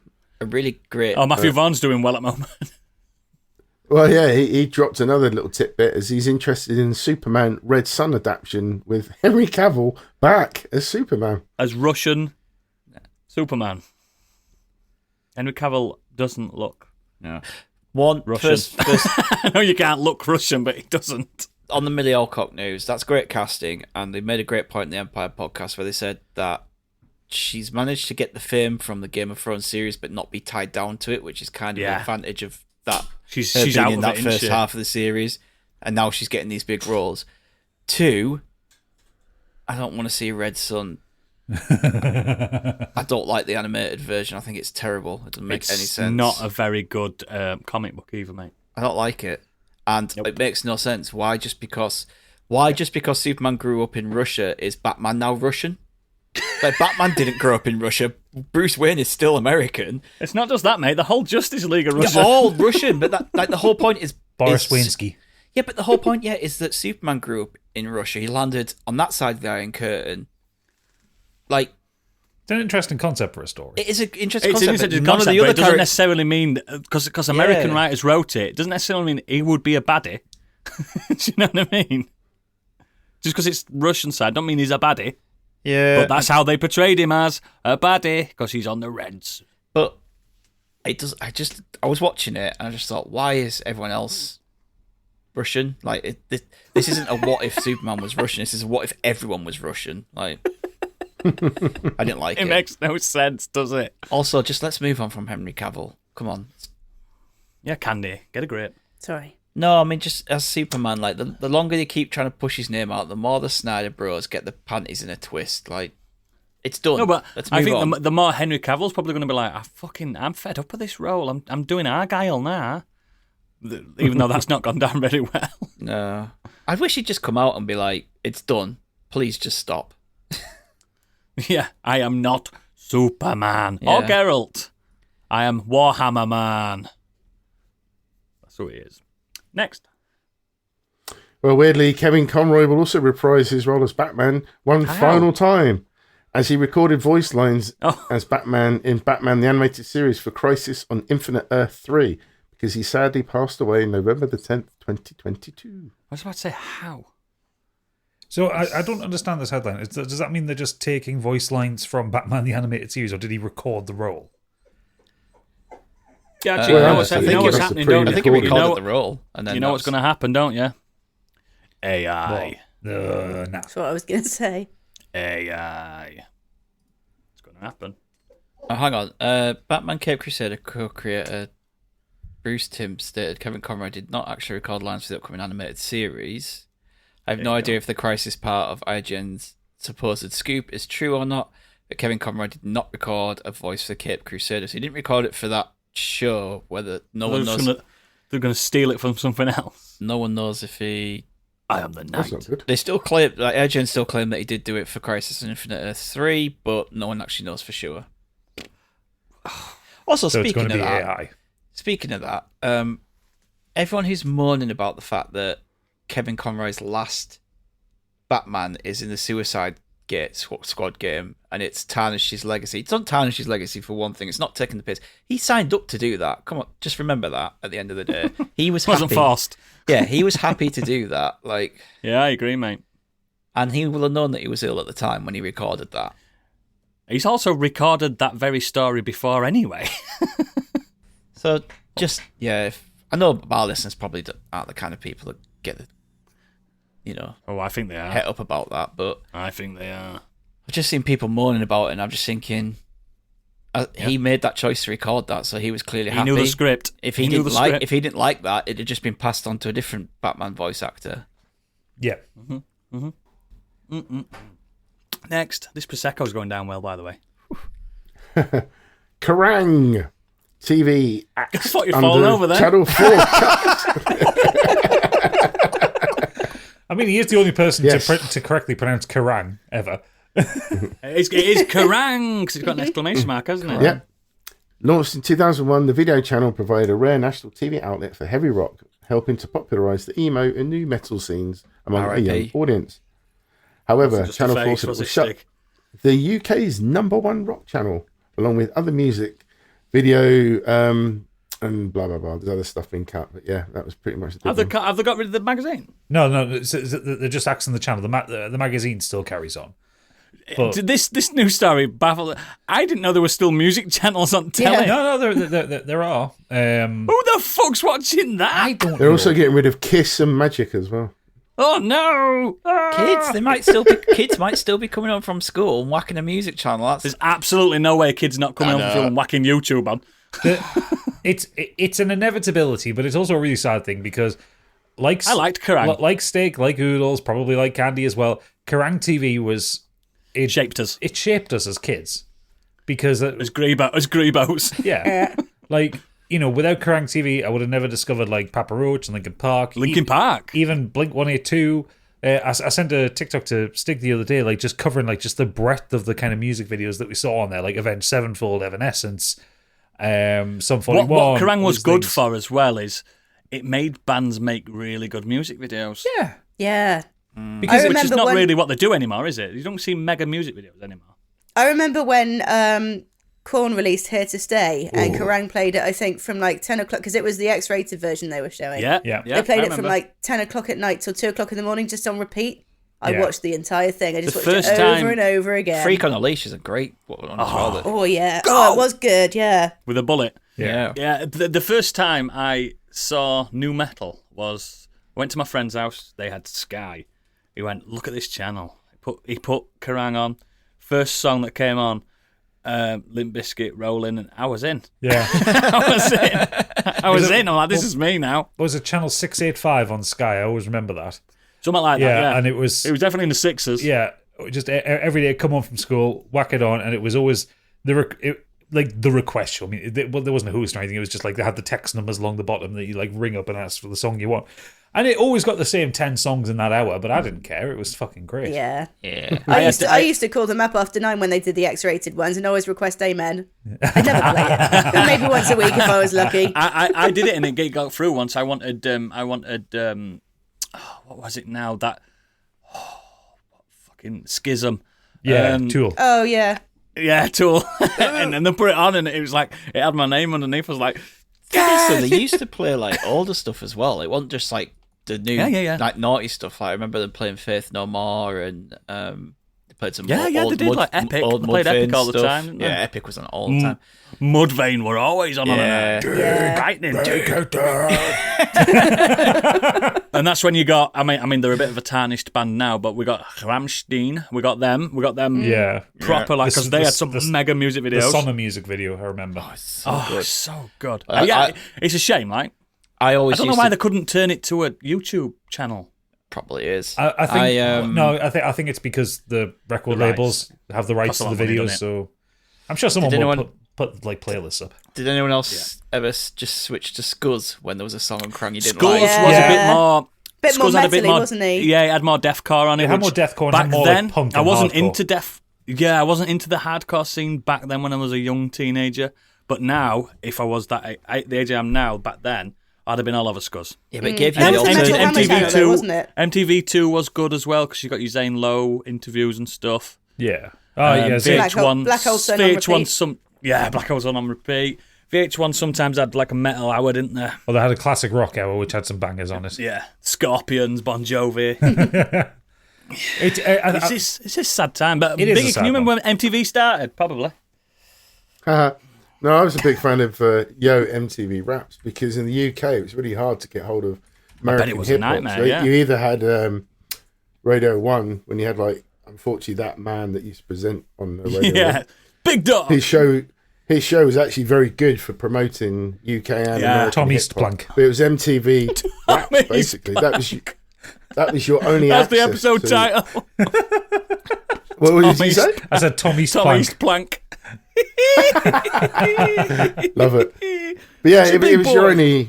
your only place to get that sort of stuff because you just don't really hear Yeah. it. Well, You're right. That's what we had with Kerrang because, like, It was our gateway. a lot of the bands were pretty commercial. They all had big labels behind them. Like Linkin Park were a band that had some money behind them, but they didn't get Radio 1 airplay except on No. the rock show, which was at 9 o'clock at night. Daniel on a P. Monday. Carter. Yeah, when he was not playing bass for the Bloodhound Gang. So having a national television station that you could watch that just had this stuff on 24 hours a day. It was great for us little fucking emo kids and new metal. It's when I discovered. It's when I discovered Fallout Boy because I'm a big fan of Fallout Boy. It's quite a secret. Oh but god, yeah! I it's a remember when the Sugar We're a Going band I Down really video. like. Yeah, when the Sugar We're Going Down video came out, it was on Massive. constant rotation. But I've always liked their romance emo side to it. You know what I mean? The romantic emos. You know me. I'm a bit of a dandy, and I wouldn't have discovered that if not for that. Because I weren't buying CDs of bands I didn't know. I think Kerrang also made, before a band hit the radio friendly or got the radio, like Radio 1 time or Top of the Pops. Yeah. It was already on. It'd already been on there for a couple of months, and you just felt like you always like, Elite. I already know this. Like I've already got that album. Evanescence, Bring Me to Life. It's just like Yeah. I heard this ages ago, and everyone's going Yeah. nuts over it. It's like I'm over that now. I'm on to Another the next banger. one. Another classic. Another class. Might But stick yeah, out the let's end of the pour one out Patreon to version. Kerrang. Bit of Nickelback. Let's How you pour remind one me. out for Kerrang because it's a sad loss. So yeah, Goodbye. patrons, when you get to the end of the podcast and you get to listen to the song at the end, just make sure you belt along with Amy Lee as loud as you can. Yeah, In and that guy public. that she had in that video that sung the backing vocals For the whoever one that guy song was. that was never on any of their other albums. Yeah, who was he? Who was it? Pour one out to that guy with the red tips With the red tips and the really shitty screaming. and the choker. He had a choker. Pour one out to him because no one knows his name, and he wouldn't be here if it wasn't for Kerrang. Candy probably knows him. Probably. Not one to know names. Excellent. I'm glad you brought that up because that's made me feel really nostalgic. Loved Kerrang. I might buy the latest magazine to see what's going off, and I won't know anything in it. If it hasn't got Slaughter to Prevail, then I'm not interested. And it probably won't. Don't think Kerrang covers them. I think No, I don't you're looking either. for Metal Hammer for that one. Yeah, I think I am. Next. We're almost there. Quick bit of tech. Lawmakers have proposed an anti-non-consensual AI porn bill after the Taylor Swift controversy. It would let people see anyone who created or intended to spread the digitally faked sexual images. I mean, It's perverted. This should have been a thing ages ago. But I'm going to say. But if Yep. the best time to do this would have been years ago. The second best time to do it is now, so I'm fine with it. Like if it takes like it being Taylor Swift to be the trigger for something to happen, fine. Like Yeah, if she she's- can That's start how that powerful cause. she is. yeah, that's how powerful it is. But I mean, it's Yeah, obviously don't come after her. It's obviously horrible for her, and I sympathise with her. Yep. But Disgusting. the fact that something is going to happen with deepfakes, that is. Have you important. seen on the counter, though, the petition that a website Mr. Deepfakes has done? Where this is our livelihood. We've got an office full of workers that create these deepfakes. And yeah, I know I've joked about deepfakes in the past, but mine are dead politicians. That's my king. Find a better, more ethical line of work. Fuck off. Yeah, that's it, innit? Find a better, more ethical line of work. Stop doing it. If you're still alive, you can't do it. That's my rule. If Go you're still work. alive, you can't do Go it. work in real porn if you want to work. Oh, in do porn. you feel sorry for that. Thatcher, do you? Do you feel sorry for her? No, but like there are worse things you can do to her, which should be done. Moving on. Whoa. oh, order! Stig's done it. The speaker. I mean, the thing is, if Mr. Deepfake is worried about his job, that these people spend their time, doing this it's effectively visual effects work. Go work for visual effects studios. Yeah, do a good. If you can do this, Imagine that in your Do CV, though. What have you been doing for the last 5 years? Mr. Deepfake. Made Taylor Swift porn. They'd have probably already seen it. They would be familiar with his work. It always makes me think of those artists that go to try and get some legitimate work, and it's like, show me your portfolio, and there's just loads of furry porn. And they'll go, right, Mr. Kojima, you've got the job. Oh, he's absolutely into furry porn. Of course he is. Oh, you know what? This is a complete deviation. Nothing to do with the news. I just saw this on TikTok. There's a guy at a convention talking to people like, what's the best video game of all time? What's the worst video game of all time? Goes to this furry, and it's like, it's a female furry. Oh, And like Ferret. you can tell like it's like the way that it's a big bunny and the way they're dressed up and the clothes they're wearing. What's the best game of all time? And this deep voice just comes out. Oh, I think it's Destiny 2. I'm like, what? Destiny 1. Yes, So it's like, brother. I was not expecting that voice out of that. And then he still had the took him gall on. to say that Baldur's Gate 3 was the worst of all time. I was like, Okay, I wouldn't have took him on. yeah. No. I'd have skinned him. It was just like that was not the voice I was expecting to come out of that bunny. Sometimes when you've had a few too many drinks, though, you're not bothered what they talk. It's like when a very skilled drag queen like drops back to like their male voice. It's amazing, it's isn't it? funny as fuck. It's art. That is art. I've had it done to me, and it's art. Didn't stop me one bit. I wouldn't have expected you. That trans girl You'd be on like TikTok. a rat of an aqueduct with that one. Absolutely. I see that trans girl on TikTok. Every now and again, she'll just like drop back into a roadman accent. Yeah. Stu. I love it. Bring it on. Scare men. They need scaring. Fucking men. This is getting on. I know it is. Next. Sorry to bring the tone down very briefly, but I thought we'd better mention, of course, that Carl Weathers passed away this week at the age of 76. famous for, of course, his roles in Rocky as Apollo Creed, the Predator, and has appeared in Star Wars, Happy Gilmore, Star Wars Mandalorian, should I say, not the original Star Wars. And many, many, many, many more. Action Jackson, that's a good one too. Action Jackson, yeah. He's the champ. Apollo Creed. You can say he's been in Predator and all these other stuff, but he's Apollo Creed in my heart. So good as Apollo Creed. Like, he's generally amazing. It's a very in those. touching tribute from Sylvester Stallone there. Yeah. They were really good pals anyway, weren't they, in real life? And that's genuine athlete as well. Absolutely, man in tip-top shape. There's no way Sylvester Stallone in real life could have beat Carl Weathers in that film. In the second one, because he was built like a brick shithouse. Yeah, he's just incredible. He would have kicked his fucking ass. He had great comic chops as well. Really good. Comedy really roles good. that he did as well. He was really good. Loved him. I loved him. Happy Gilmore's chubs. Damn alligator, bit my hand off. It's all in the hips. Yeah. It's when Happy presents him the head of the alligator and he falls out the window. That's just I think possibly my favorite version of Carl Weathers is when he's in Arrested Development, kind of as himself. Oh, yeah. But he's like a proper mooch, and he's like super. It's when Tobias is like throwing away stuff from a barbecue. He's no. There's meat on that bone. Take it home, make a broth. Yeah, take it home, put in some broth, some vegetables. You got a stew, baby. Love him. It's Like, a sad loss. It's a sad loss, but it's also just he's one of those actors that was very happy to take the piss out of himself. He knew. He knew. He wasn't like Jesse the Body Ventura, who took himself far too seriously. No. Of that creed. They were all like bodybuilders, weren't they, at one point and stuff like that. It's just, come on. Carl Weathers knew. He knew. He can flex with the best of them, though. He was mint in Mandalorian as well. Yeah, Mint. it's a shame because obviously they're going to do a film now, and he's He's not in unfortunately it. won't be part of it. Sad loss. Next. Over to the Weird World Web. We've got two very quick Finally. stories. The first one I don't even understand, but I'm going to say it anyway. You can apparently now play Doom using gut bacteria, but the frame rate is atrocious. He So could yes, do on apparently anything. the unending quest to get Doom to run on everything, from teletext to pregnancy tests to tractors to rat brains in a jar. And apparently after you think everything has been done, somebody's managed to find a new way to do it using bacteria found in the gut, specifically a display made of E. coli bacteria. The setup comes from MIT biotechnology PhD student researcher Lauren Ramlan.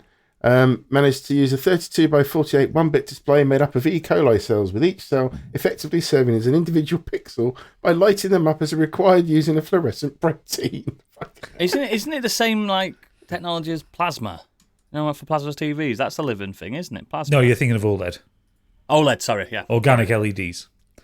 It's a similar principle. Basically, it's just stimulating the walls of the cells. Yeah, to make it light up. Yeah, and you get a fantastic 1 frame per 7 hours. I mean, it's playable. Well, marathon it straight. says if the average playthrough of Doom takes around 5 hours, and the original 5 game hours? Are runs you at laugh? It's an hour. 35 frames per second, then the cell display would therefore take 599 years to play Doom from start to finish. I reckon I could do it in less. You probably could. You reckon you could That's what- speed run E. coli? I think I could speedrun Doom now in about 30 minutes. I know it's not. I'm a sure world I did record. speed World record's run E. probably about coli a 10 few minutes. weeks ago. That wasn't pleasant. Did you? Did you speed? It's what a weird news story. What's the last one? Tesla owner wears Apple Vision Pro while driving with This is funny. FSD beta turned on, and the police managed to stop them. So I asked this to be included because I wanted a fucking rant about this idiot. So Go on then. okay, so the Apple Vision Pro came out last week. It's only been last week. It's like been out for 4 days as of recording. It's cheap and all, isn't it? Yeah, $3,500. That's all it costs. It doesn't even have an inbuilt battery. You have a battery pack separate to it, which is infuriating. You're always going to have a wire hanging off it. That's besides the point. But the whole thing is like Apple are calling it spatial computing, and the whole thing is generally you have like a transparency mode, you can see through it, all that kind of thing, and you're like interacting with the environment in front of you. Like Minority Report. Yeah, like Minority Report. So what these galaxy-brained idiots have thought would be a good idea would be to get into their Teslas, turn the beta of full self-driving on, their beta version of the self-driving, and drive around LA with a virtual reality headset on, just tapping away at whatever they want to do. And they're getting surprised when they get pulled over. And the thing is, it's not just one idiot. I've seen about 6 videos of people caught doing this. Oh, they're all going to try and outdo each other now, though, aren't they? That's why. But it's like, I saw a guy today on TikTok. He got kicked out of the cinema because it's got a recording feature. It does? Of course, you're not allowed him. Of course, you're not allowed him with a video recorder strapped to your eyes. He's like, you can't kick me out. This is my rights, man. The Fourth Amendment. Oh, whatever. I don't know all the amendments. First Amendment. It's like First Amendment. It's like, yeah, you can. You've got a video camera attached to your head. This is a premiere film. You're not wearing your stupid 3,500 quid glasses, you pillar. The thing is, that Get out. That's annoying. That's an accurate quote. Or like the fucking weirdos who are willingly wearing these really expensive headsets on the fucking subway. Why? You're going to get robbed. But Mate, I don't even get my phone out on the bus. Exactly. In case someone's going to nick it. But the idea of strapping a headset to yourself to type and text away whilst your car is driving you on like a motorway or a highway. Fucking hell. What happens when the battery runs out? It goes black. It's not see-through when it's off. Isn't the rule of these Tesla self-drive things that you have to be available in case a malfunction happens? That is the law. Yeah. And you have to be ready, don't you? You have to keep touching Keep your hands. You have to keep it. You're supposed to keep your hands on the wheel. Really, what they do is it's like if you're not touching the wheel, Let us know you're still there. Yeah, every 30 seconds or so, it pings for you to like touch the wheel. I know there's some strict laws with it. But if you like jostle your cable or like the battery dies in your headset, You fucked it. It goes black. So You can't see. you can't see. You're in a 2-ton electric car or the 4-ton Cybertruck, which was the second video that I saw. It's absolutely insanity that people have got too much money. well, people have too much money, but it's also what has rotted in these tech bros' brains to think, I'm going to drive my very expensive, very heavy car around whilst wearing a VR headset. The only time I've ever wished for police brutality. The fucking the first one, the guy's going, why are they pulling me over? What have I done? Like that guy. You're like a pillock. He needed a fucking nightstick beating. He needed to be like thrown to the ground and the shit kicked out of him. For being surprised that he got pulled over for having a fucking VR Did you see the drop test on. of it? The 2 feet drop test, and it just shatters. Yeah. But to be fair, they said when they pulled that off, when actually it still works. That's just a protective. Oh yeah, but still, it looks ungodly, doesn't it? Yeah. I mean, again, I mentioned it in his Discord. Too expensive. Google Glass was better, and you could drive with it. Google Glass looks like Gadget's glasses right now. It looks exactly. Yeah, it just had like a little bit off the side, didn't it? Yeah, that's it. That's it. Yeah, it's just What a fucking stupid thing. And Silly I'm Apple. saying because I follow a lot of the virtual reality subreddits because I'm interested in virtual reality for gaming and obviously the tech purposes. Seeing so many like pictures of like people just like sat out having conversations with each other while tapping away in midair with with their Apple Vision Pros on. I'm like, they don't know that they look like cunts. They really don't know how stupid they look. And Right, I think it. I think the final worst part of it is it looks like the fucking masks that they wore in the Ready Player One film, and I'm still angry about that film. Yeah. Strap into the Oasis gadget. We're going in. No! Breaking Right, news. right. Breaking news. breaking Even though we're news. so far into this buddy podcast with news so far, you're gonna have to edit some of this out, I think. I know. Angry Kurt's posted in the Discord. Microsoft plan to launch Starfield on PlayStation 5. It's just rumours at the moment, but a There's source, your exclusive, baby. according to a source who remain anonymous because they're not authorised to talk about this, they plan on releasing some Bethesda games, and it's apparently going to come to the PlayStation 5 after the Shattered Space expansion for Xbox and Because PC. they've made no fucking money. That's why. It sold loads. Yeah, it did. Starfield sold loads. It's one of the biggest selling games on Steam last year. on Steam. I'm on about on consoles because everyone on Xbox got it for free, didn't they? That's what I'm saying. I will play it. Kenny, can I borrow your watch? Still haven't Play it played when it it yet. comes around. Yeah, no worries. I didn't wear it. It's good. Oh, she doesn't Good game. wear It's a it. good game. What? Further breaking news. Tat. Right, we're going to have a really rapid, quick Nexus. What we used to I call haven't got a Nexus lot, now. honestly. What? Go on then, Biggie. What you been doing? Fast. Just really quickly, I finished The Detectorists, all 3 seasons. Really, really good. Please watch that. It's beautifully done. Very, very funny. I watched Saltburn that you guys covered the other week. Mad as a bag as hammers. Did not see where it was going half. Did not see where it was going half the time. Really enjoyed that. Really outstanding performance by majority of the actors, to be honest. It is confirmed that it is murder on the dance floor. It is. Yeah. It's a great film. But yeah, yesterday I took the daughter out to cinema to watch Migration. It is literally a fine animated movie. It is literally a film. It's a film. It's for kids. They'll love it at that sort of age. My daughter. Do you recommend it for really adults? enjoyed it.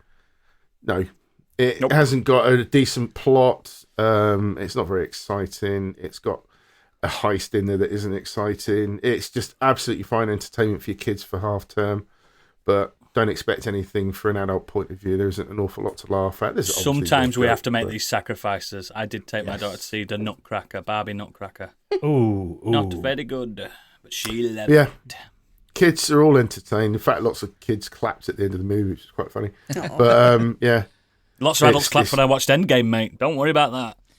you know what the best movies for adults for animation that we've covered on this podcast. This is not one of them. Legend of the Overfiend. Yep.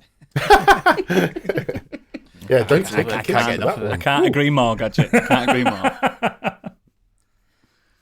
Cool. That'll do me, Biggie. That's something for the pod art. A film called Migration. Candy, quick as you like. Well, I did 2 things, and I think I'm going to let you jump in on one of them by the sounds of it. The first thing I did was purely for wanting to get on the zeitgeist of it. I wanted to jump on the bandwagon.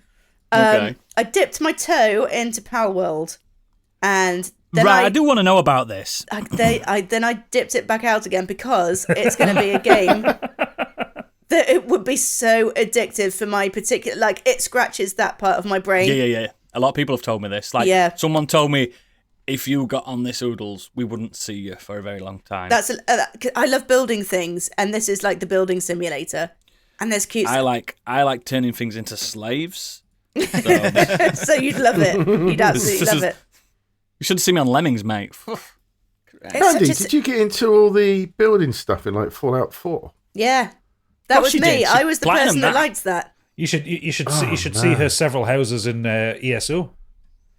Building things is great. Hours and hours The of house, work. the I house like building built things. in I don't like Valheim chopping was trees amazing. down. The other lads were building like Viking halls, which are like just big, long, rectangular halls. I was like, it's all well and good, but mine was You like, did a new build. oh, mine was like lavish with big open like spaces. It looked like a fucking cathedral, and I had like stuff all over the wall and a big, massive bed. They had like Good, innit? shitty I little. can't be. I want to shoot things. Oh Find yeah, I stuff. did all wanna- that as well. Oh yeah, in Build Valheim. stuff. You want to shoot things in Valheim, do you? Wrong game. No, you do that in that. You could get No, I'm talking about Fallout. bow and arrow. That's how you take trolls down. Best way. Fire an arrow. You don't shoot an arrow. You don't shoot an arrow. Anyway, Palworld. Anyway, Palworld, you can actually you can entrap and enslave humans as well. So Ooh, now we're that's pretty talking. fun. But Now yeah, we're it's God, you're Yeah, such a Bristolian. That's what they do down there, isn't it? yes, less Colston. said about that, Colston. the better. Yeah. So yeah, like I said, I jumped straight back out of that because it would take up all my time. The main thing I've been doing this week, and disclaimer, I haven't finished it because I'm stuck in a fucking maze, is play Silent Hill: The Short Message, which is the one that was shadow dropped by Konami a couple of days ago during the State of Play. Candy, can I just say, I am probably also stuck in the same maze. The one with the pictures. The one with the pictures. I'm also stuck as well. Fucking thing, man. This is, that sucked all the enjoyment. It's a 2-hour long game, I think, maybe That's pushing what they it. say, don't they? 2-3 hours. I think I spent 2 hours in this fucking maze. I think I'm on 2 hours 30. Other than that, bit of a snooze fest. It's all Not good, very, is it? all very teen angsty. It's all very, Life is strange. it's all very Life is Strange, but just dull. It is the Pyramid Head origin No, story. Pyramid innit? Head's not in it. Angsty, No, you angsty get chased Pyramid around Head. by a fucking branch of cherry blossom. Yes. Weird. This has nothing to do with Pyramid Head, this one. It's this is not the origin story we need of Pyramid Head. I've heard it's been getting some bad reviews. It's not good. It's just there's nothing really that redeeming. It's pretty-ish, but it's not even. It looks PlayStation 4 graphics to me. I will say what is good is the sound design actually is pretty fucking good. Yeah, it sounds great. It's not ugly. Don't get me wrong. It's not ugly. It's just, it's a concept. I know that. We all know that. We all know it's a free playable teaser type concept thing. But from what you guys have told me, PT was on another level. I was going to say that's the thing. They were trying to do a PT, weren't they? PT was outstanding. If this has got anything of PT's lineage, I don't want to play PT because this is not very good. No, PT was done by people who like properly understand horror and also how to manipulate. PT is an experience. PT was made by people who understand how to manipulate the viewer. Yep. This has got some of that in it, hasn't it, Candy? It's got. I don't know. Well, I don't think it does. I think it's just. I don't want to. Dull? Yeah, it's dull. It glorifies certain things that I don't think it should glorify. Agreed. And it's just not what I want to experience in what's supposed to be a scary game. And this is going to be a loaded question. As a female, do you relate to the female protagonist? I think I'm a female about 20 years too old to relate to them. This is what so my wife was watching it and she went, "Who's this for?" Yeah. She went, "Who's this? Is it for teenagers?" Do you know what I mean? Well, I think it is, but then, I don't think I'd want a 14, 15-year-old playing it. No, same. It's just, oh no, it's if this has got what what anything foreshadowing what Silent Hill 2 remake's going to be, it's going to be shit. It's just using a bit of it, like it's using the trope of mental health. The same engine disorder. by all means. Yeah. Well, I mean, I don't think there was anything particularly wrong with that, but just wasn't utilised well. But yeah, I think it's just using that trope of mental health and unwellness, but not doing it particularly well. And it's not a scary game. It's psychologically just a bit grueling. Yeah. And it's unpleasant to play because of that, not because it's a scary game. I'm just scanning through a review of it at the minute on GameSpot. They gave it a 3 out of 10. This sentence has said everything for me. Referring to an in-universe worldwide occurrence coined, quote, the Silent Hill phenomenon, the game explains that places of despair have been known to be enveloped in fog before things get even worse. No, don't do that. Don't make it a global thing that Silent Hill happens everywhere.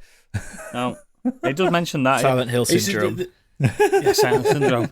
It's just not good, and I absolutely agree with Candy. I wouldn't even rate it a 3 out of 10. And that fucking maze. Yeah, I'm not even gonna. I've uninstalled it, mate. Yeah, I'm not gonna finish. I can't put myself through that kind of torture. Oh, dear. Worst reviewed game this week. PlayStation exclusive. Yay! If you ever get a chance to try and play PT, do it. I've got a chance. It's on my PlayStation. Oh, I would love to. Oh, mate. I'll be that person that rents somebody's PlayStation for a week. Seriously, I downloaded it when it came out, and stream it. Still there, mate. It's great. It's an astonishing thing. Nobody wants to hear me screaming. Everybody wants to hear you screaming. I'm one. Hello. Hi there. If we get 2 more new patrons, I'll do it. It's a promise. Can we do that thing on PS4? I know you can do it on PS5, where somebody else can remotely take control of your PS4. Yeah. No, I don't think you can do that.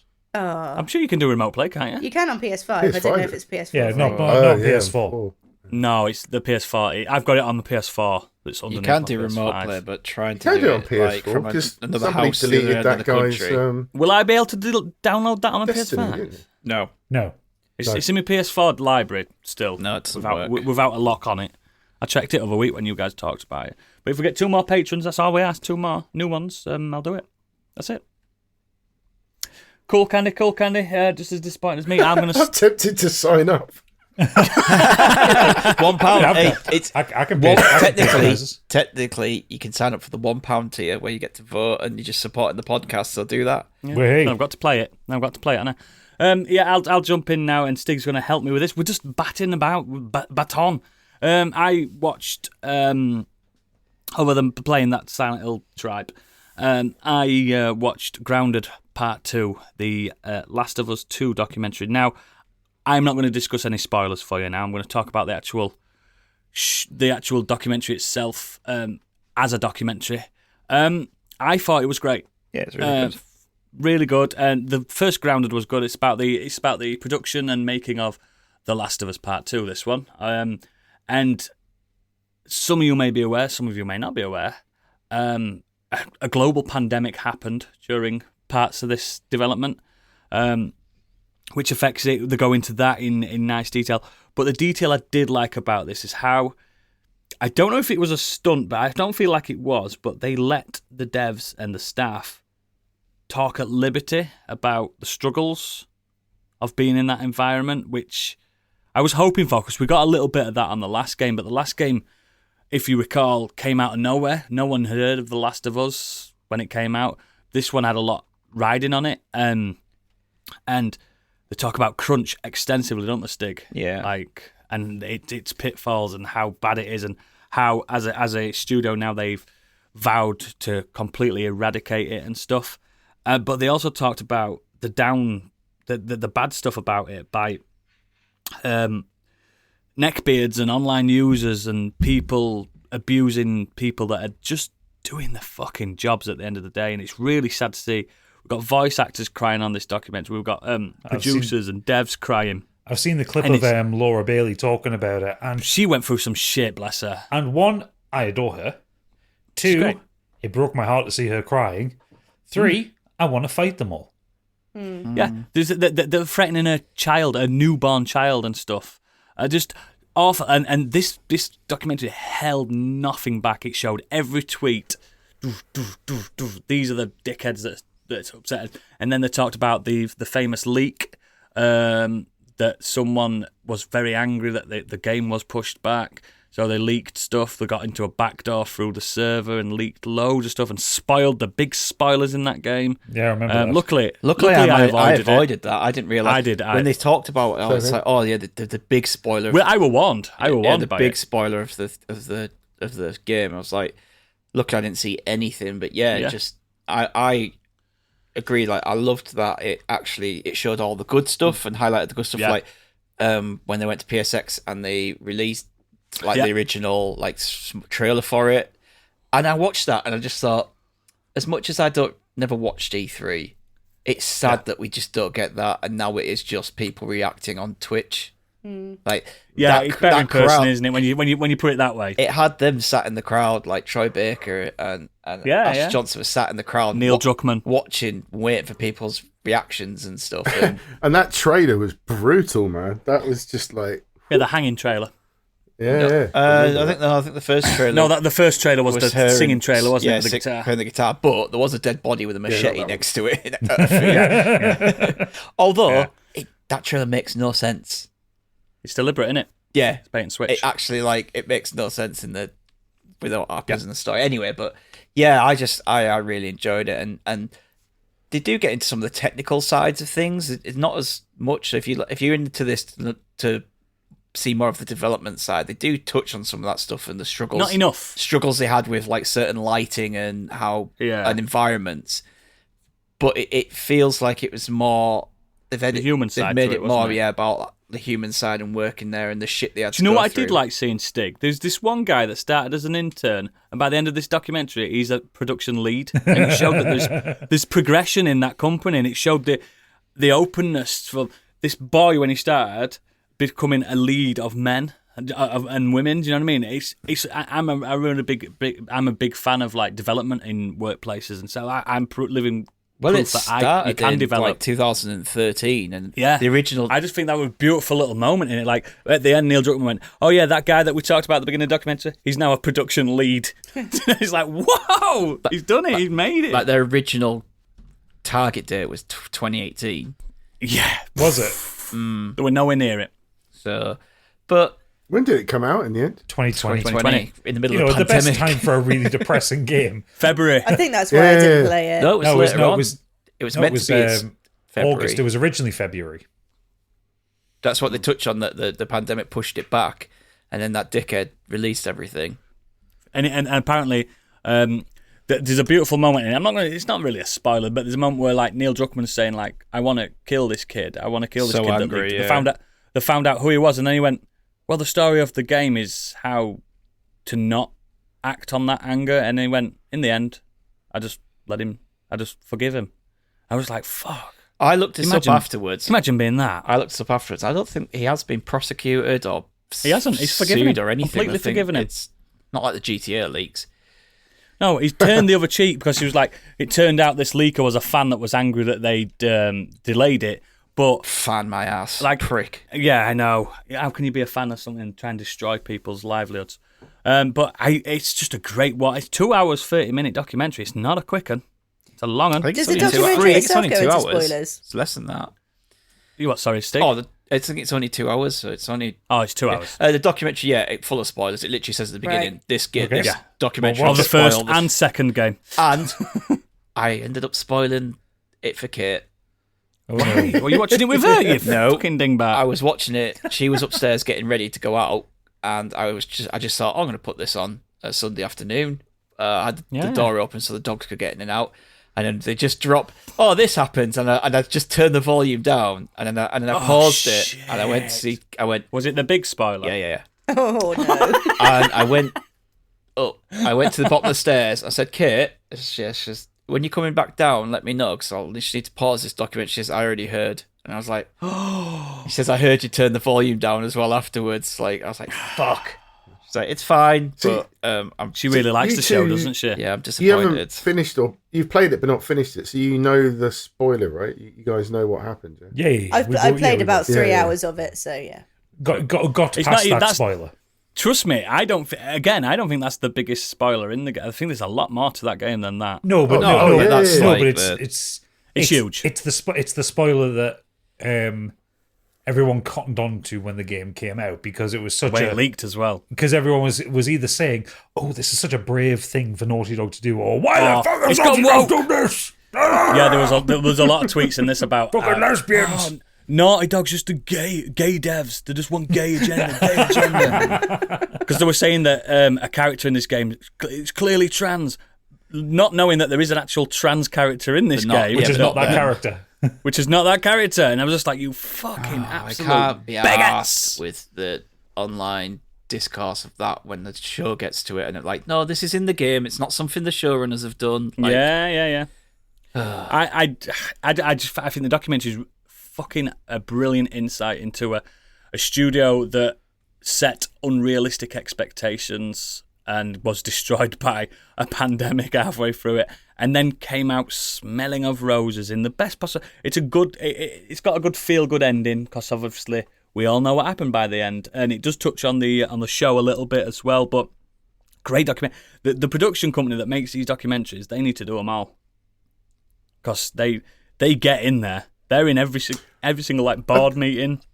The good one I've seen, the no clip ones. They're great. No Clip's great. The one they did on the Among Us, that's a really interesting one. Yeah, No Clip's great, but the problem with No Clip is that obviously it makes sense, but they've got more talking head interviews. This is more forget the cameras are here. Forget the cameras are here. And people just going about the day-to-day like working. Like, I think great. I recommend it to the Among Us one. The Among Us one is really good because it talks to a team that just made lots of silly little, I don't know what you call them, free-to-play sort of games. No, they just sort of did those really sort of cheap games and did something again with Among Us, and then it just blew up. And it's how they. That's what happened to the guy with Flappy Bird, didn't it? The Flappy Bird guy. He didn't know really, what to do with all that money. It's a really interesting chat with the few small team that they had and how they had to expand because of the popularity of Among Us. It's just a really good doc. Yeah, I really enjoyed it. I tell you what, we're going on anyway. But yeah, Grounded Part 2. I tell you what, one thing that I did enjoy was hearing the original concepts. He pulls everyone into a meeting. He's like, "So this is a story, and this is what's going to happen." And you're like, "Yeah, that's not what happens, but that's interesting." And then they go on to explain why they made these changes and stuff. It was, yeah. Also, Ashley Johnson, incredible. Watching her behind the scenes. Oh, I love Ashley Johnson. Oh my god, isn't she great? She's so good watching those scenes in this, and it's like, fuck me, she is amazing. Seriously, you see a lot of mocap, don't you? Yeah. Seriously, watch Critical Role, because she's obviously one of the cast members of that, and it's them playing D&D, and it's like Matt Mercer and Travis Willingham and Laura Bailey. D&D. But seriously, watch it, because Ashley Johnson gets some wonderful moments in it, and she's so fucking good.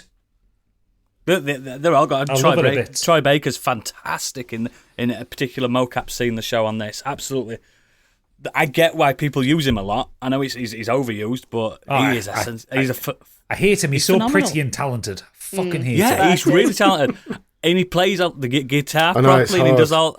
He does. You know, Biggie. But yeah, I recommend it to anyone that's got any passing interest in development, because it's a development documentary more than I anything. will watch it when I get through the game this year at some point. Yes, Because I do want to finish the game before season 2 drops. So. Of course you do. You need to stick. So that's one thing I did this week. So the other thing I did that I want to talk about is I finally watched a film called Marriage Story.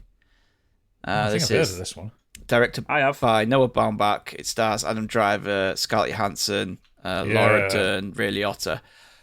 And it's the story of Adam Driver's character and Scarlett Johansson's going through a divorce. Adam Driver is a director in New York. He's a stage director, and Scarlett Johansson is an actress who originally kind of worked with him and works in his projects, but is offered this role to go back to LA and do this TV pilot, and they just start to get pulled apart, and eventually she decides to serve him divorce papers. So the story, the subject matter... I'm sorry, but you'd be gutted if Scarlett Johansson wanted to divorce you. Yeah, the subject matter, it ain't all that interesting. It's a couple going through a divorce. But it's a couple going through divorce. So the subject matter is... Yeah. But the performances in this are absolutely incredible. And that's what pulls the story along. Yeah. I loved the framing of this film in that it never once puts you in, I'm on her side, I'm on his side. Yeah. It constantly has them both doing things that you don't agree with, but then also doing things that you do agree with. Like, some of their decisions are both good and bad.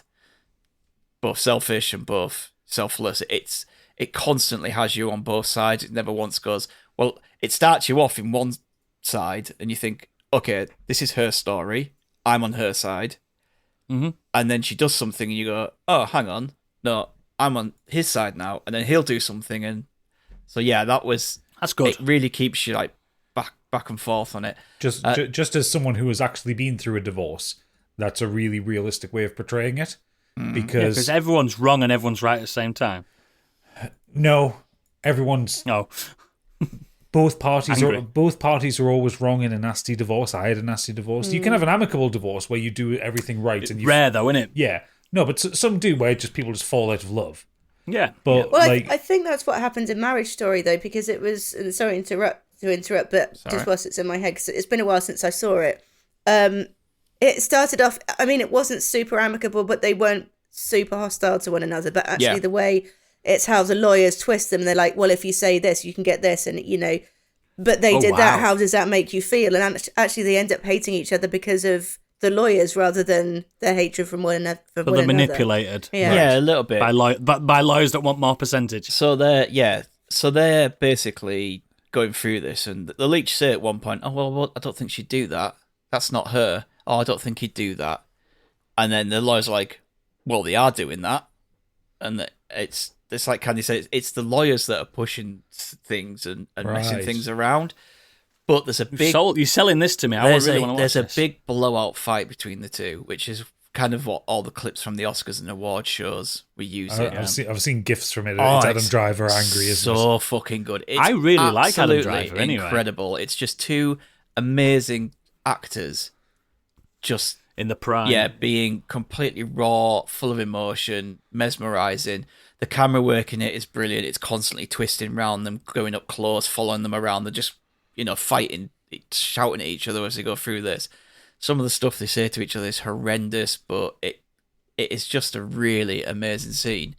I still think he's punching, though. Laura Dern got an Oscar for her part as supporting actress in this. Oh, did she? Yeah, and she's brilliant. I don't think I've ever seen a character who is detestable, but fun, breezy, and lighthearted. Like, at no point is she horrible. It's like she's what she's doing and the little things she's doing in the background and the manipulation, it's horrible, but the way she goes about it, the way she speaks, the way she acts, and you're like, oh, I'd love to go for a drink with her. She seems great, but She isn't. Isn't that what Imelda Staunton's character in Harry Potter starts as? She starts as... No, you hate No, her no, from no. the second you She see is it. detestable from the beginning. Fair enough. At no Long point, time since I've seen them. Yeah, at no point do you ever go through this going, I hate her. I didn't anyway. I just thought she's a great character, but you know that what she's doing isn't great. Like, there's a thing right near the end where she's like, oh, I got you this. And she's like, well, I didn't ask for that. It's like, even... So yeah, I could completely see why she won the Oscar for it. Even Ray Liotta's good in this. And this is like... Was it his last role? No, but this is 2019. At that point, Ray Liotta was not good in things. No, he wasn't. He was just phoning it in, wasn't it? Yeah. Yeah, I thought it was great. If you've been through I'll a watch bad that. divorce, it might be quite triggering. So just... I've been through a bad breakup. Not a bad divorce. Yeah, but like I say, My wife really liked it. She recommended it. I can't relate to it. But Did if she you give you have, some then- papers, Biggie? No. Watch this. Have this. Or I just didn't read them through him in the bin. But yeah, I think Scarlett Johansson and Adam Driver both got nominated for Oscars. Laura Dern obviously won it. So I'm going to watch it. I'm going to watch it this it's week. on Netflix. Yep, I'm going to definitely watch it this week. Awesome. Gadget, take us home. Come on, I'll land the take plane. you. I'll take you home. I'll crash this plane because I've had a few drinks. I have. So a couple of things. One was I watched a YouTube video this week that is very interesting that everybody should watch. This was by a channel called Gamin Madness, spelled Don't like games. Gamin Madness, where and basically this guy interviews people in the gaming industry, and he's interviewing Ilka Villi about Alan Wake 2. Oh, okay. And it's an hour-long video, and it's just a really interesting video to listen to, because Ilka's such a super nice guy anyway. Yeah, He's the guy who physically plays Alan Wake. He doesn't voice Alan Wake, but he physically plays him. No, the person that voiced him did the Doctor in Thingy, didn't he? In Control, yeah. In Control. But it's interesting to hear the process of making the game and how things went. And actually, he had a fair amount of input of how Alan would look and sound. Has he kept his hair and beard? Yes. Love that. Love that for him.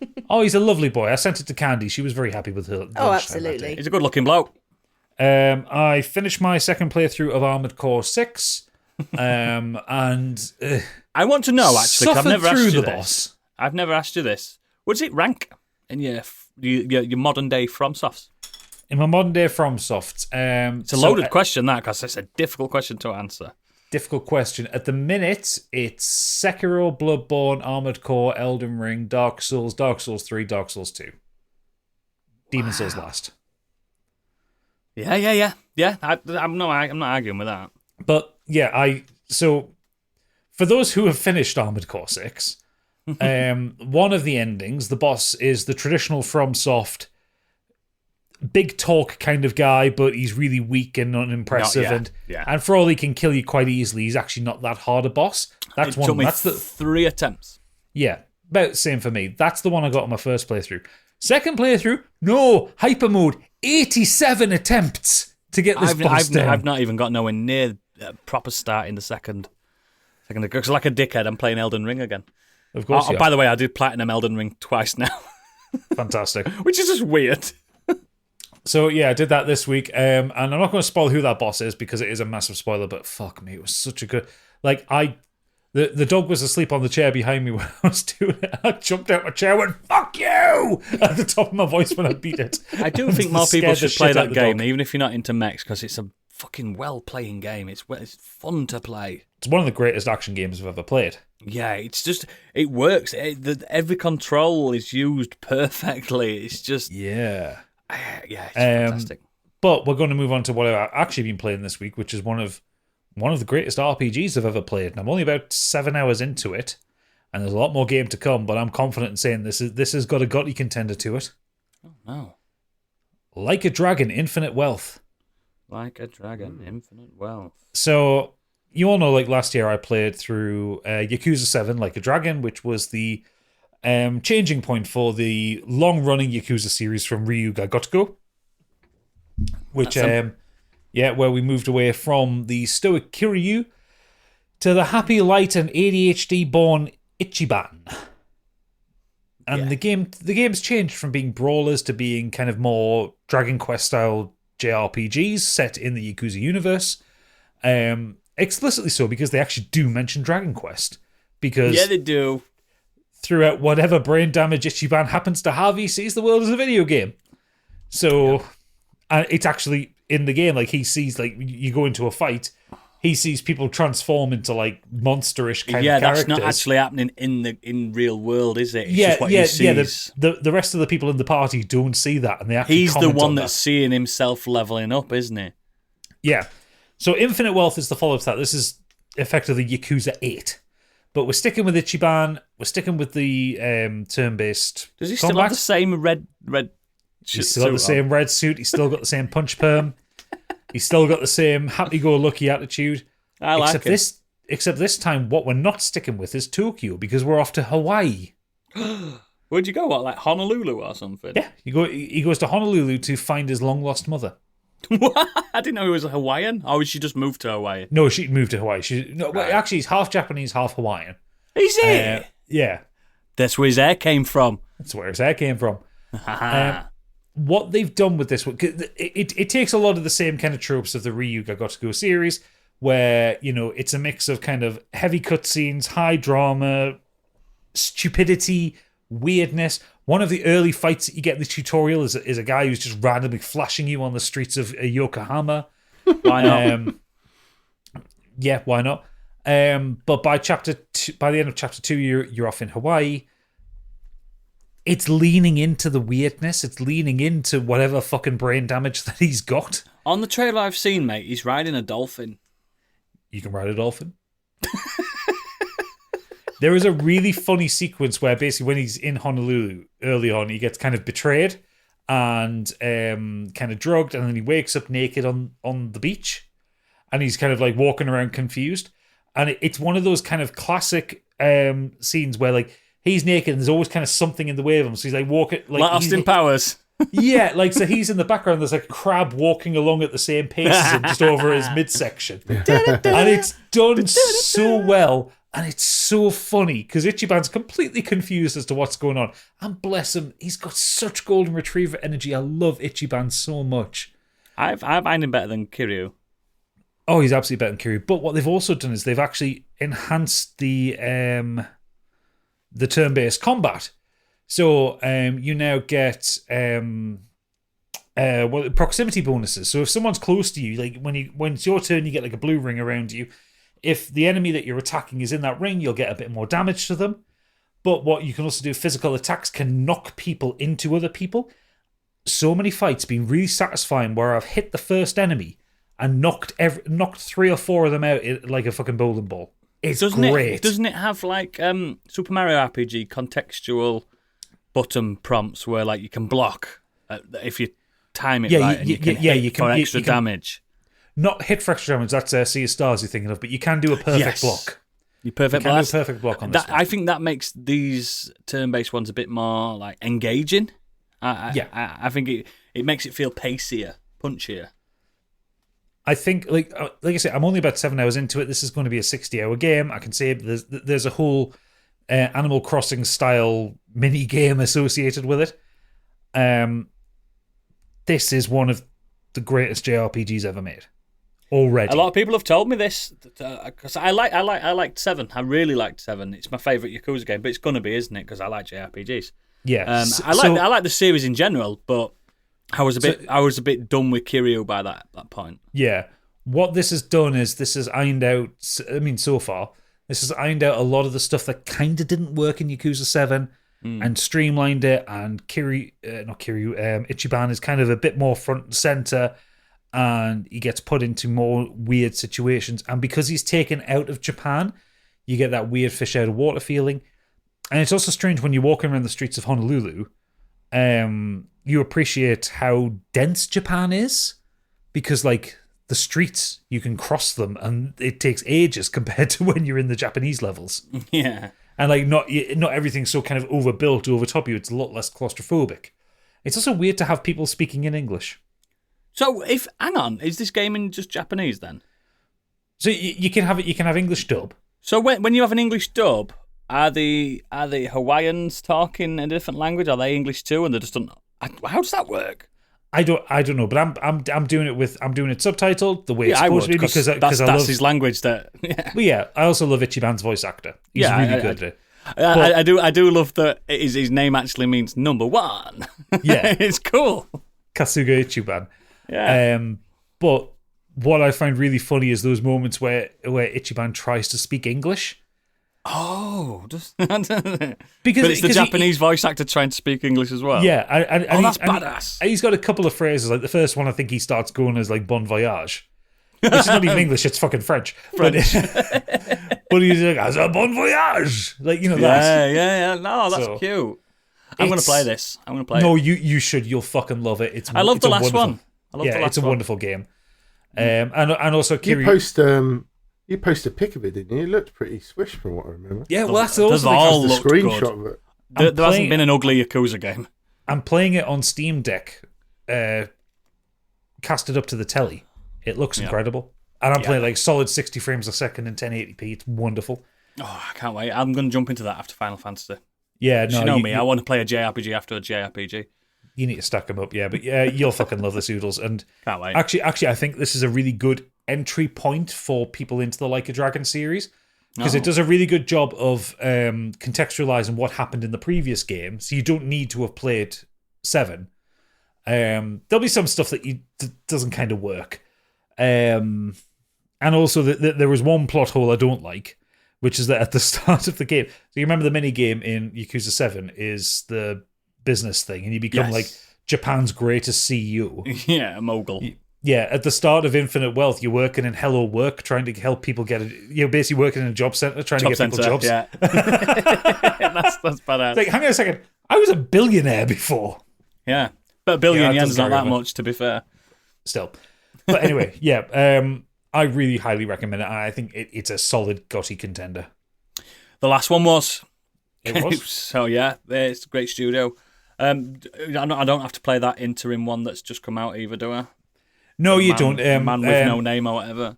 The man who erased his name contextualizes a few things. Mostly, it kind of connects how Kiryu gets from 7 to Infinite Wealth. I know he's in this. He's on the box art. He's got a lovely emo grey haircut. He's like an elder emo at this point. Into it.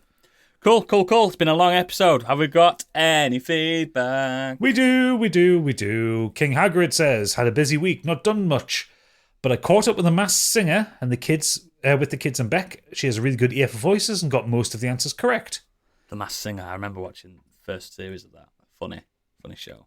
And I love it. I love it when the judges think, I think that's John Bon Jovi. Do you think he's going to come onto fucking The Masked Singer? Do you think he's going to waste his fucking time and come onto The Masked Singer? They always say it's someone like, is that Arnold Schwarzenegger? Are you stupid? These are Z-list celebrities all the time. We've also started watching Hannibal, which so far has been phenomenal. I'm not quite sure how they keep it so tense despite the obvious Hannibal being the big bad. Read the books as well, mate. Yeah, Hannibal's a great show. Friend of the pod, enemy of Oodles, Monk's Boy is written in. I went to see Argyle on Saturday, which is interesting. It's not terrible. It's got some awful CGI and some weird choices were made. Not to be watched if you get motion sickness easily. Oh. To make ourselves feel better, we watched Mr. and Mrs. Smith on Prime, and all I want to say about that is watch it, it's wickedly funny. It's been getting 10 out of 10s, that show. Yeah. Oh, and if it can be rounded off by calling Oodles a cunt, that would be great. Yep. Check. Xenos is up saying, this week I've been ill. It's a chest infection. I'm on antibiotics for it at the moment. Review, 0 out of 10. Do not recommend a chest infection. Hope you get well soon, pal. Yes. Outside of that, he's back on his Minecraft thing. We've now killed several withers on our Minecraft server and upgraded our spell books to the final tier. I can now cause full-blown lightning strikes. Combining those with a number of other glyphs, I accidentally create a spell that drops an 8x3x1 wall of lightning strikes on something, then change that to everything in a 30-block radius and fires it again at all of them until the server crashed. I'm not doing that again. We are finally on to finishing the giant tree house, though it's taken a lot of work to construct and decorate, but we now have some help in the form of... What the fuck does that word say? Whirly sprigs? Whirly sprigs? Which are little helicopter dryads that can replicate organic blocks placed near them. It's all very well having an infinite supply of cherry wood for the trunk, but we wanted to use mangrove planks for the floors inside, and mangrove is absolutely the biggest pain in the arse to work with because mangrove trees sprout 30 blocks of useless roots between the ground and actually useful wood, and only about 2 wood blocks in the trunk itself if you get unlucky. Fortunately, we can just ask the sprites to duplicate the wood for us now. Why not? I've also discovered that with my armor fully upgraded, I'm basically immune to falling damage and crashing damage, which has allowed me to use an Elytra glider without worrying about crashing into trees. Everything's better Instead, with a I'm fast enough with one that the server keeps hiccuping and dragging me back to 0 speed because it's afraid of my power. I was hoping to have updates on another game for you this week, but it turns out I was only running a one-night stress test. I went to sleep shortly before it finished. More to come on that in a few weeks when it's properly available. Thank you, Xenos. Do you know when he describes his adventures in Minecraft, it reminds me of what my wife must be feeling Don't say it like that. when I'm trying to explain to her the Minecraft. law of Minecraft, it reminds me of when I'm explaining my wife the law of Metal Gear Solid to her. I understand the words. He's speaking English, but I'm just like, what is going on? Do you know what I mean? It's But I do appreciate the effort he's putting into I it. fucking love it, but Yeah. I honestly did not know Minecraft was this kind of game. No, He's I going thought to it was create just building Skynet, houses. isn't he? Yeah, I love it. I like these vlogs every week. I'm into it, Yeah. but it's frightening. I'll never play that game because it sounds too complicated. Plenty has come on, Mr. Worldwide himself. Evening all, looking sharp. Looking Thank sharp. you. I put my best shirt on tonight. This week's media consumption has been mostly films. He's written that phonetically, as one might expect from a film podcaster. Oh. Romancing what the it is? Stone was our that patron's what it pick is? this month. Michael Douglas is a shit tier Indiana Jones, but not quite as shit tier as Diarrhea of Destiny. Did we get 100 things, or did we just bang on about cars and guns for an hour? You'll have to listen to find out. He banged on about guns and cars for an hour, didn't he? Yeah, he did. I like Romancing the Stone. Good film. Friday night did. viewing was Yeah, Wonka. Stig was right. I really enjoyed it. What? You're telling me Stig was right? He's been right a lot lately. Do you know what? He's been right a lot. Do you know what's funny? Is I just had a message from my friend saying, next time you recommend a film, please advise in advance whether it's a musical or not. And I was like, Wonka's like, yeah. And I was like, well, I enjoyed it. So did all these. It's not my fault. You're I don't get this joyless. I don't get this musical hate. Who hates music? He goes on to say, Soulless. so really enjoyed it, especially Snuffbox's Rich Fuller returning to the big screen. Rich Fulcher, rather. Although I do think most of the songs were forgettable. I also finally convinced Rachel to watch Saltburn. Again. Saltburn, yeah. Yeah, and boy, am I glad we did. If, like Again, me, Stig.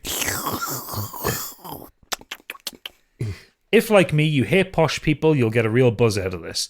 The second Bazza film in a week for me, and he just keeps on getting better, said Barry Keoghan. It's so good.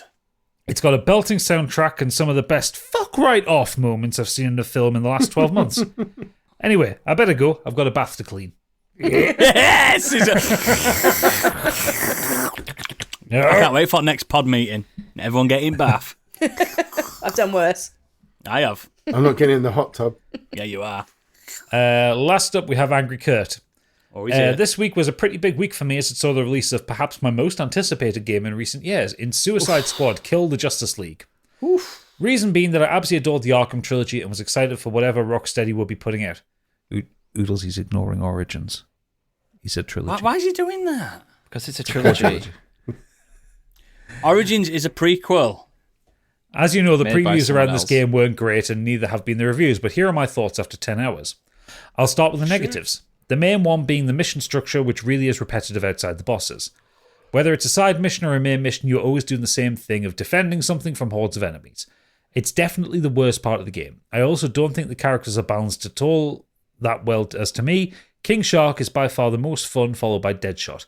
Harley and Captain Boomerang just aren't when it comes to the movement within them.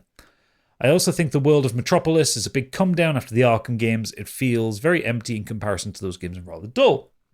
But for the good though, the gameplay I feel is really a lot of fun. The shooting mechanics are solid and has some cool effects for your weapons and reminds me of Doom 2016 in that the gameplay is very kinetic. You're encouraged to be aggressive rather than taking cover and standing still taking shots. It's so much fun that it helps overcome the repetitive mission structure. The production value, story and writing are also top notch too. and up there with the best of this generation. The writing and voice acting in particular is great and has been one of the funniest games I've played in years. Some of the lines are laughing out loud funny. If you liked Guardians of the Galaxy films or the last Suicide Squad film, you know what kind of humour to expect. So I've been enjoying it. I know it might not be a lot of for some of you, but 10 hours into a game is in less than a week is a lot for me. So I know it's doing something right. I think by the time I'm done, it will be like a 7 out of 10 experience for me, so I'd recommend it when it's cheaper or on Game Pass /PS Plus. The only other things I've done this week is start Masters of the Air, but only one episode in. I also started a book called The Secret Agent.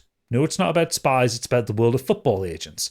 It's written by an anonymous football agent about the dodgy dealings in football and looking after players. Ooh. It's been a bit disappointing, if I'm honest, which is a shame. For fuck's sake. It has some decent stories and insight in it, but there's a lot of repeated stuff, and despite being anonymous, he isn't willing to reveal any names. It also really plays into the stereotype of both agents and footballers, which I'm not really fond of. Yeah. Sure, there are footballers only interested in cars and women and are thick, but this guy makes it like they're all the same. Cheers, Kurt. Yeah. I'm looking for a decent football book lately. I'm back in. Danny, a champion of the world. I've read it loads, mate. I've read it loads. Yeah, excellent. Thank you, everyone, for sending us that feedback. As always, links to our extracurricular activity is in our little show notes and at modernescapism.co.uk. I'm trying to rush.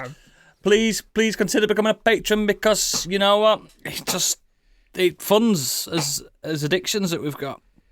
Two more patrons and Noodles will play PT on stream for you all. Fucking do it. He'll scream. Yeah, he'll be great. But this is where we usually end the show. We missed it last week. Oh, it's time for Candyland.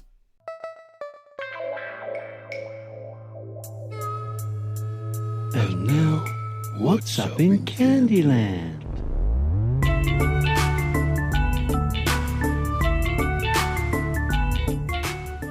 Yeah, sorry about last week. I was doing my tax. I've had quite a lot of wine now. I was watching I'm a bit pissed, mate. I'm loving it. I'm enjoying myself. It's the bubbles, isn't it? Bloody Prosecco. And on that note...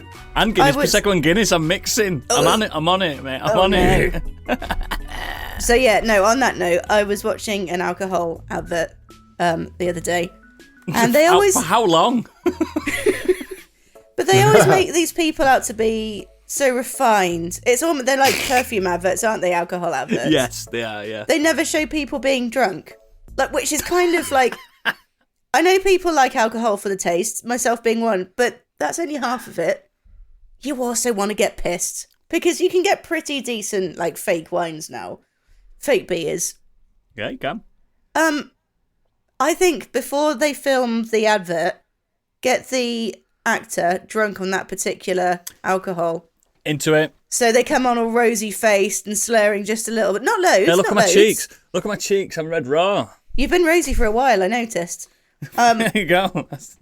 Yeah, not like sloppy drunk, but just, having a good time. This is the level of drunk. Because, some alcohols, they make you angry drunk. Some alcohols, they make you happy drunk. You get wine drunk, that's a particular type of drunk. That's what you are. Everyone knows wine drunk follows the worst hangover. No, the worst hangover follows wine drunk.